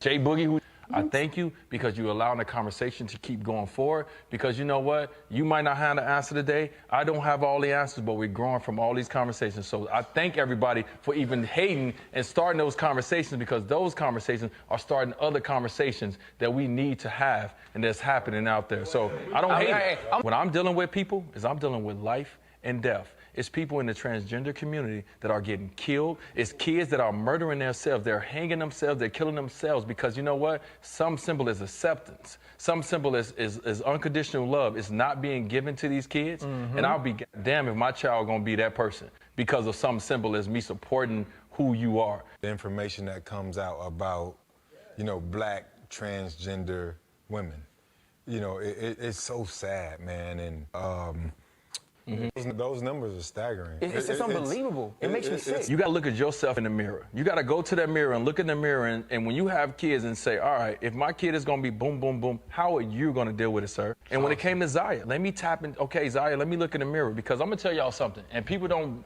want to hear this and don't believe this. At 3 years old, me and my wife looked at each other and we said, what if? What if at the time the name was Zion, if Zion comes home one day and say, Dad, I'm gay, or Dad, I'm this, I'm that, what are you gonna do, sir? That's real. And so what I did at 3, when Zion was 3, is I prepared myself and I looked in the mirror and I said, yeah, what are you gonna do? So when we sat down and I was in the room across the way, I prepared myself for 5 years for that moment, not knowing what I was gonna do or say. When Zion sat down with me and was across the way, just like me and you are right now, Ryan, I'm looking at my child. I don't care about anything else. I'm looking at my child, and I'm looking at my responsibilities. I'm looking at a child that's crying, that's afraid to tell their father that they're different than what you probably thought I was, Dad. I don't want to play basketball. I'm not a boy. I feel that I am X, Y, and Z, right? I'm looking at my child scared to tell me, and I feel like I am pretty open at this time. I just wanted to pause that real quick. Yeah, you know, I wanted to ask about why do we think that and I'm sure this is a pretty obvious answer, but why do we think that Zaya was that fearful to address or to talk about, you know, her sexuality, or I'm sorry, her gender identity with her father? Anybody. Oh, bruh, you want to know what makes it even tougher in her situation is that her dad is Dwayne Wade. You know what I'm saying? Hall of Fame basketball player in the spotlight. You know what? You know, it's a thing. It's a big deal for her because she is going to have to grow up in the spotlight of the entire world. You know what I'm saying? Like, because she's D Wade's kid and D Wade is as famous as he is. You know what I mean? Like, it's almost like, I don't want to say she's like the spokesperson, but like she will be one of the very few and first openly, you know, queer celebrity kids to grow up in like the face of like everything, right? And like, you know, basketball, sports, everything is machismo, everything is like, you know, big bad.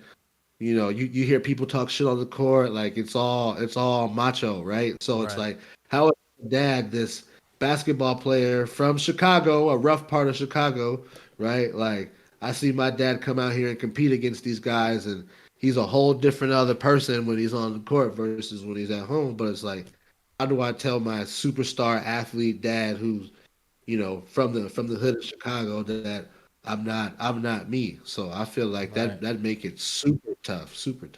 Okay. All right, we're gonna continue this video, Kai. I ain't forget about you, but I want you to save everything you gotta say, because this is gonna be we're gonna have a big conversation about this. I realized that I needed to do better, and I needed to do more, and I needed to educate myself. When did Zaya have that conversation with you? 8 years old, 5 years later. Okay, so here's my question, right? Because I looked at Zaya, and I know the only thing that we want to do is to see our children smile, right? But what I also realized, I was like, so he's been loving, he's been supportive, he's become a champion beyond his child, and I said, and it's looked easy. I can't believe that it was easy. It's not our job and our responsibility to tell you who you are. You are going to be who you're going to be. It's my job to try to put you in the best positions to help you reach that goal of who you want to be. But it's not my job to tell you. You know what I mean? And right now, we experiencing that with Zaya, my 13-year-old, who last year we came out and we spoke to the world that, hey, my 13-year-old came home and said, Dad, this is who I am. I am a transgender child. And we didn't come out until she was 12 to the world. But the reason we came out to the world was because I got tired of trying to hide my child, not posting Zaya, because we posted one thing on her birthday and there was so many bad comments that we wanted to hide her from it. But it came to a point where I said, am I hiding her from it or am I hiding myself from it? How do you move it forward? Yeah, like, and so like doing like. It's not even moving forward, bro. Like I got tears in my eyes right now, and I hate that I'm the one. All right. So, if anybody wants the information for the rest of that video, let me know. I'm gonna try to attach it in the description of this because I think everybody should watch it. It's a very beautiful video. And I wanted. The reason why I saved this for like the last topic of the day is because, again, the goal of this show is we talk about cultural, societal, interpersonal issues, but we speak about them from the black perspective, right? So now we have the black perspective from straight men, and we have a black perspective from an individual who identifies as a non-binary queer individual, right? So. First off, what are you guys' opinions on Dwayne Wade, and how do you feel about what he just said? And if you disagree, why? If you agree, why? But I don't think any of us disagree. I want to know how you guys feel about what the man said. Kai, you shaking your head. No, it's a good shake head. If he wasn't fuckable before, it's definitely after this, bro. Oh my god, that was sexy as fuck defending your kid and shit. And that's sad because it's the bare fucking minimum, bro. It's the least that you as a parent can do is to listen to your kid and be like, okay, this is how I'm fit to move and shake. I do feel like it was oh my god, my bad, y'all. It was in the water. But I do feel like people like, unless if you're in the position, like you can only imagine. But like what goes through our head every time you have, especially to the people that are supposed to rock with you, that's supposed to be your family, that's supposed to give you like unconditional love, like bruh, that's the theme. Like, will I still be accepted? Are they gonna, because I'm still me, this is who I am, but I'm telling you I'm telling you about a part of me, and are you gonna reject me for it? And it's not, like you can be the richest person or the poorest person. That is a real thought. Like, are they gonna fucking stop fucking with me? Are they gonna throw me out on the street? Like, I'm a kid. Like, what am I gonna do if this happens?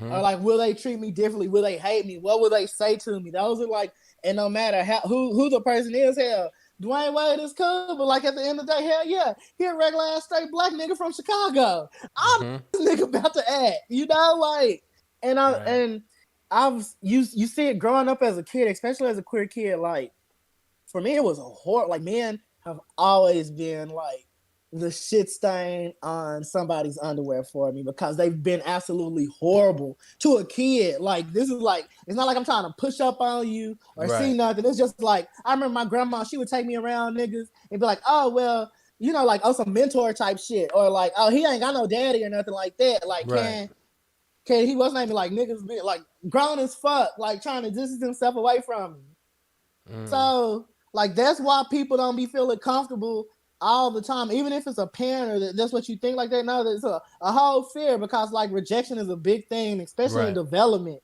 That plays such a heavy part in how you're gonna be as a grown up. I'm 32 years old. I know why I move and shake the way I move and shake, and not every way that I move and shake is in the most positive light either. Right. That's a byproduct of like childhood development and trying to pull my broke ass out from that cycle myself because a bitch can't afford therapy. Right. So it's more. So I have a question, and this is an open question. You guys can both chime in on this. I just want to keep things moving a little bit. But how important is it, not only in like society, but specifically in the black community? How important is it to have like a person in Dwayne Wade's capacity, right? As a celebrity, as someone who is a role model for a lot of other people, how is it important to have him come out and actually say this, like verbally say this. Sadly, it's and accept his super kid. important more than any other race of people. Okay. And why is that? Why is that? Because man, like especially in the black community, athletes and rappers have more have more like influence on the culture and how people act than like a lot of people's like own like self gumption. Like for example, if Beyonce up in today was like, "Ladies, we don't do this," I guarantee you, there's millions of people within the black culture like, "Nope, we're not doing that." You know what I'm saying? Jay-Z says we don't wear Timbs. The sales in Timbs go all the way down. You know what I'm saying? Like So when the influence president, they have. so like even niggas another example, when Donald Trump was trying to go and try and get the black vote, who's he going and taking pictures with?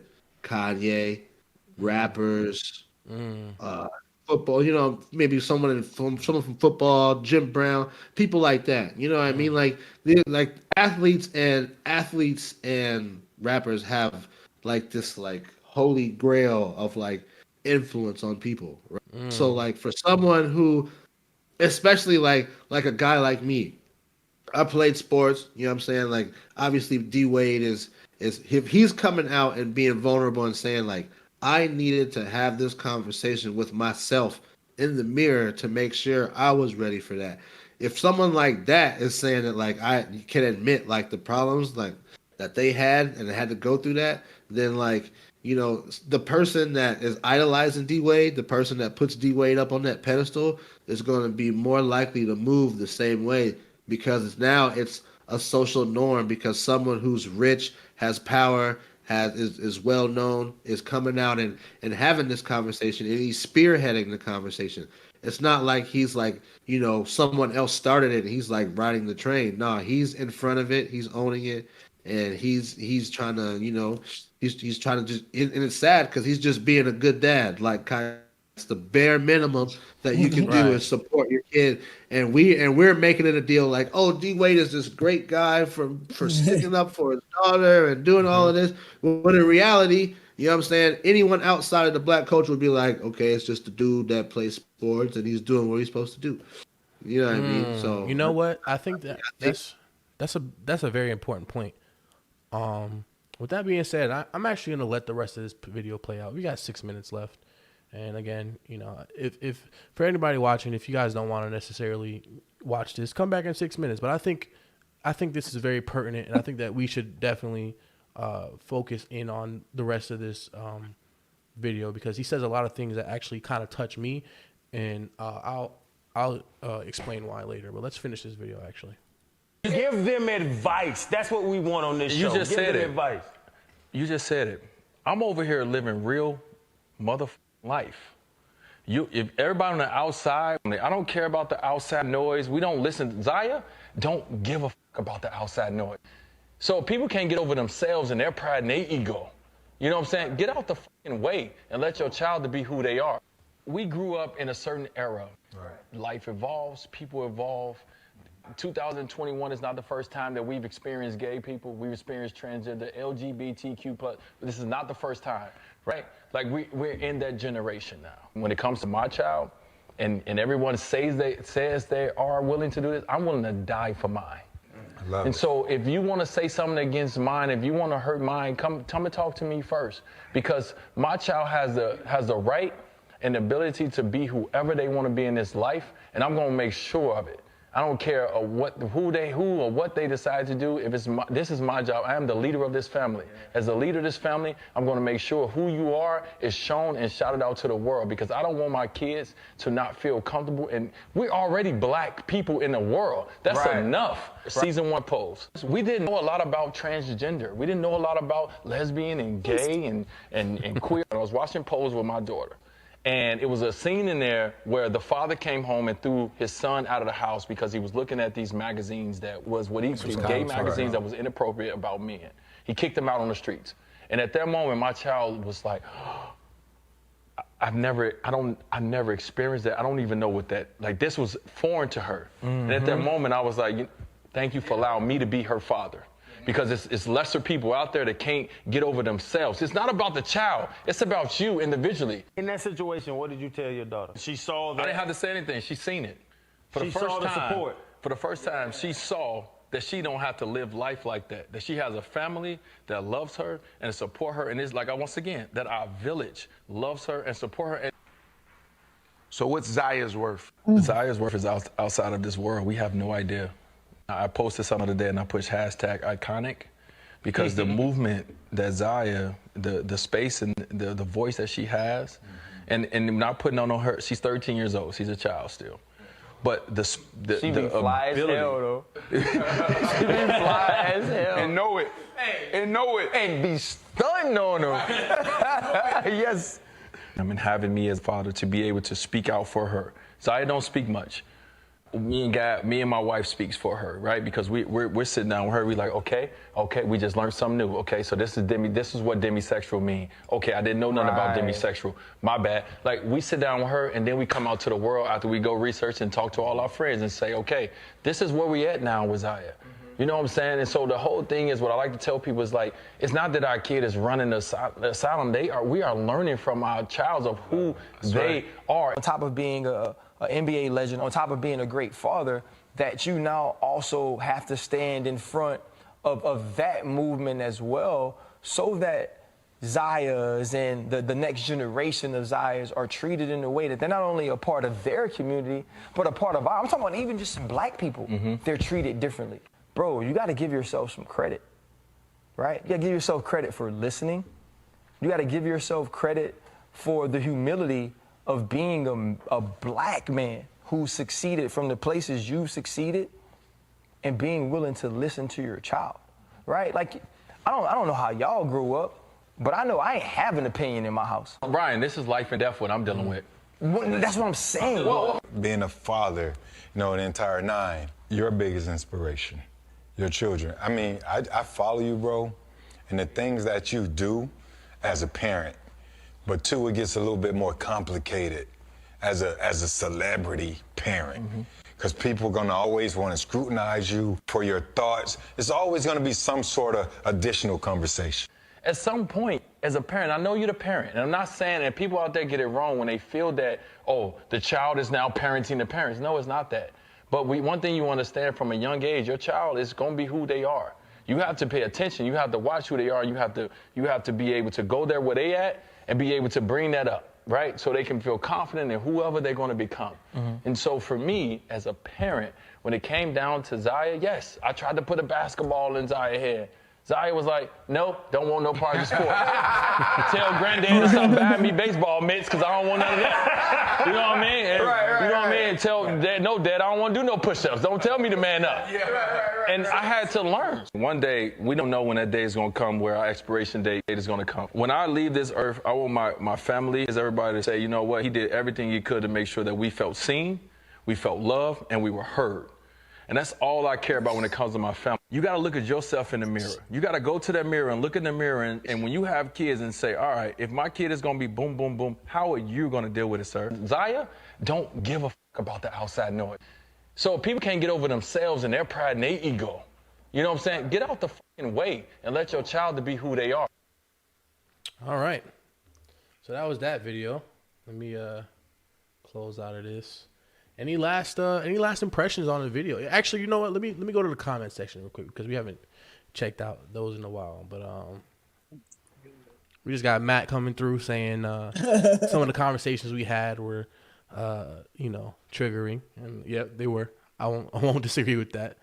Rome saying thank you Kai, because he never knew about trans amorous, so he's thanking you for that. Rodney Moore said the first thing my parents asked me when they found out I was gay is if I was molested.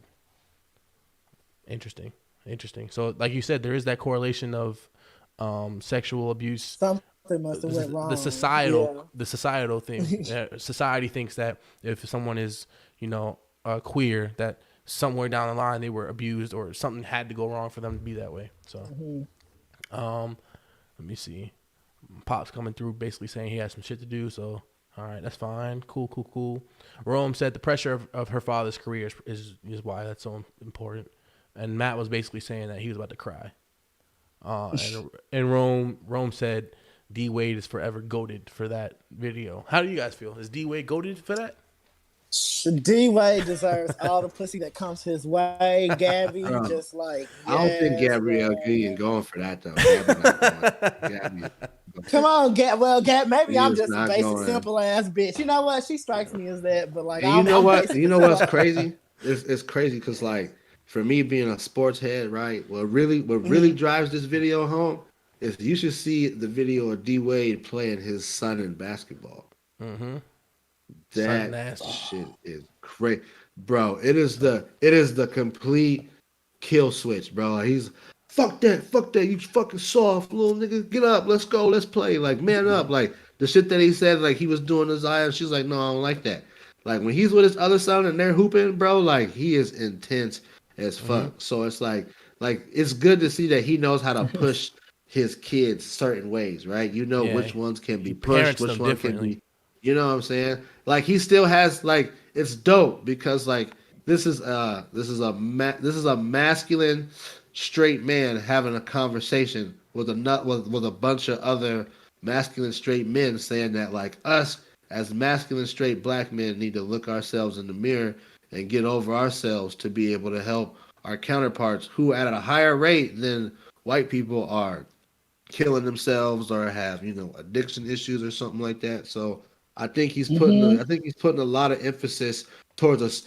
He's talking to a specific group of people. You can when he's talking, it's like look, like when he's having that conversation, anyone who's like the Boosies and the people of the world who are struggling, you can tell he's speaking to them. So I think as far as athletes goes, he's right up there with LeBron as far as like activism and like being out there in front for people's rights. Right. He's definitely in that category to me. All right, Kai, I got a specific question for you. As a cisgendered individual, how important was it for D Wade? How important was it for you to hear D Wade's comments? And how important do you think D Wade's comments are going to be for the future of like just parents? Again, we understand this is like the bare minimum, parents accepting their kids. But when you have someone in his capacity doing that, how important do you think that is going to affect like the black people, black society moving forward? To me, it's very important. Like, I was glad I heard that because, I mean, shit, it's just so many. You hear people's stories and then you relate them to your own and your experiences. And it's just like, okay, this is what the normal should look like. That's what it should look like. Like, I know, but it will take some people of influence. And you got niggas like Boosie who will push back against niggas like D Wade. He had to hear it from Michael fucking Tyson, bruh, to tell him to chill on all that bash and shit. Like Tyson. Mike Tyson had a motherfucker shook. and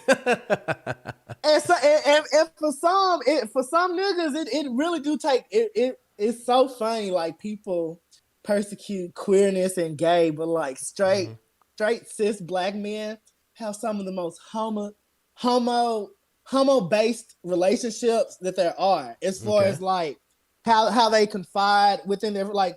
And it's not a thing. People hear homo and they're like, "Oh my god, it's bad. It's set." No, it's not. Right. But like black men, statistically, we talk more while we interact with each other than any other race.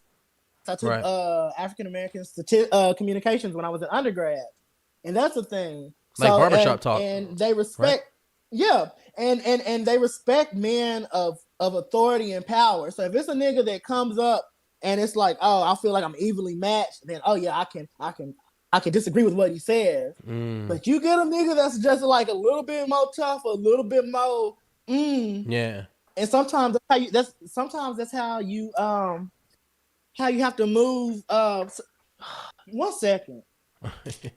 You're fine. No, I'm gonna comment on what you were saying because I think actually I'm sorry. Maybe I didn't intro. Somebody said Kai being too loud. Yeah. You got a noise complaint? Girl, at fucking 12 at 1 o'clock in the fucking afternoon. Oh Jesus. I swear. Anyway, everybody say I wish somebody would knock on my thing at 1 a.m. or 1 p.m. talk about some, hey, you being too loud. Bruh, my lease says I can be as loud as I want until 10 p.m. So till 6. Fuck out my You know what I'm face. saying? Yeah, fuck out my face. Break. You know, nah, but go ahead and continue your point. I'm sorry. You were basically saying how some black men have like this like a homo whatever relationship, and then it takes like a bigger nigga to address people sometimes to guide them. And sometimes to sway the mindset, because some people their mindsets can be changed just by a simple civil interaction. Like I've noticed that myself.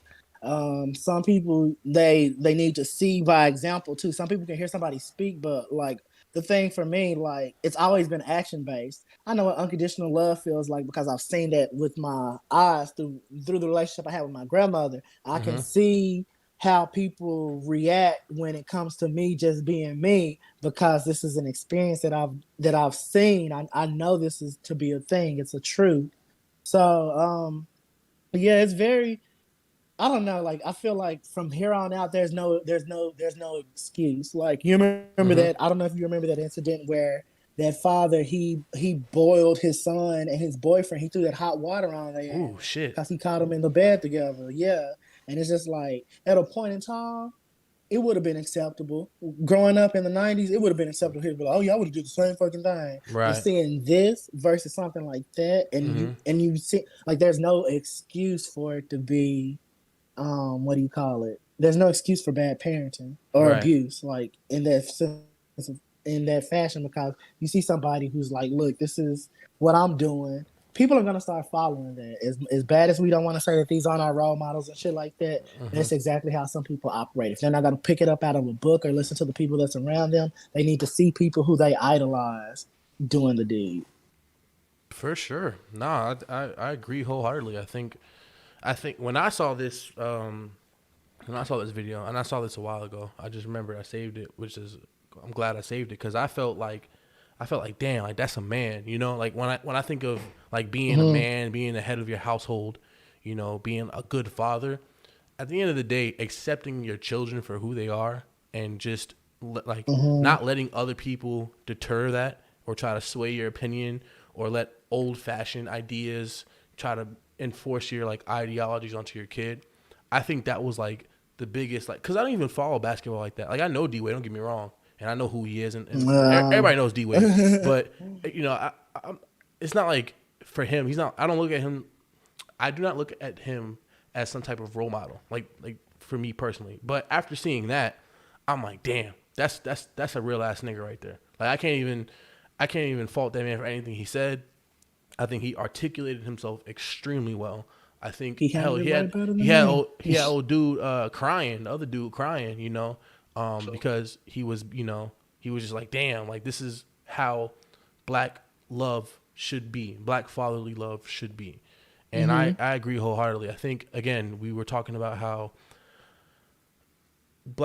so, you know, there's a black community and then there's the black queer community, and sometimes they don't necessarily get along, right? This shouldn't be the case. At the end of the day, we are all black people. We should all get along. We all share similar struggles, and then we each have our own personal struggles. But I think, you know, we shouldn't necessarily admonish other people for wanting to be who they want to be just because it doesn't necessarily correlate with our own like personal beliefs, you know? And I think that what Dwayne Wade's doing, I think his ideology, the way he's going about things, and the fact that he decided to openly express himself on a platform like I Am Athlete, which has a lot of like a really big following, I think that's going to be very beneficial for like the black community moving forward. But any last thoughts on that video from any of you two? No? All right. Well, I mean, before we wrap up today's episode, Kai, you were our first special guest on the show. So what are your honest opinions on the show? Any last words or remarks or any last advice you want to give to people who are, you know, maybe questioning themselves, or maybe they're just finding it difficult to navigate talks about like gender identity and sexuality and et cetera. And, you know, how do you feel? I had a great time. Thanks for having me. It was not as ashy as I thought it would be. In fact, y'all were quite moisturized, and I appreciate that. I find that straight men have a Dallas very got some hard ashy time ass to knuckles make a though, shit so I ain't gonna lie. I wash my hands. I'm not trying to hear that shit, dog. I wash my hands. You don't wash your hands. That's why your knuckles don't be ashy, man. I got lotion on deck though. That's the difference, man. Nah, man. So, I don't carry lotion, man.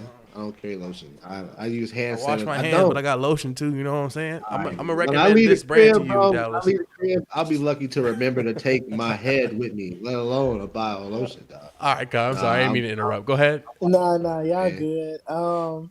No, as far as people that are like having, it's okay to question. It's okay to change your mind. It's okay to just be unsure. I feel like the best advice, if you're in the position to be able to explore, I say do it. Find you somebody that's like a mentor or a friend. Like I have a few people that be like, yeah, bitch, I live vicariously through your shit because you do some stuff or you say some stuff that I would never in a million years think about doing. I'm like, and that's cool too, because from interaction you can decide what works for you and what doesn't. Right.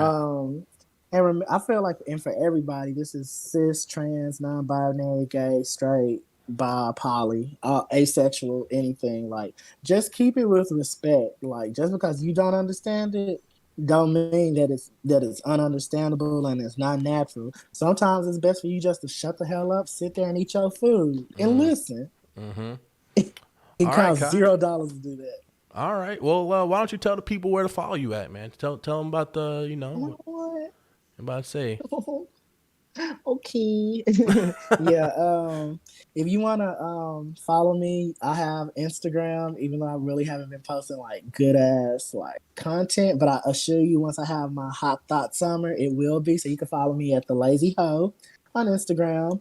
You can follow the Lazy Hoe on Facebook. It's my personal page. It has my blog linked to it.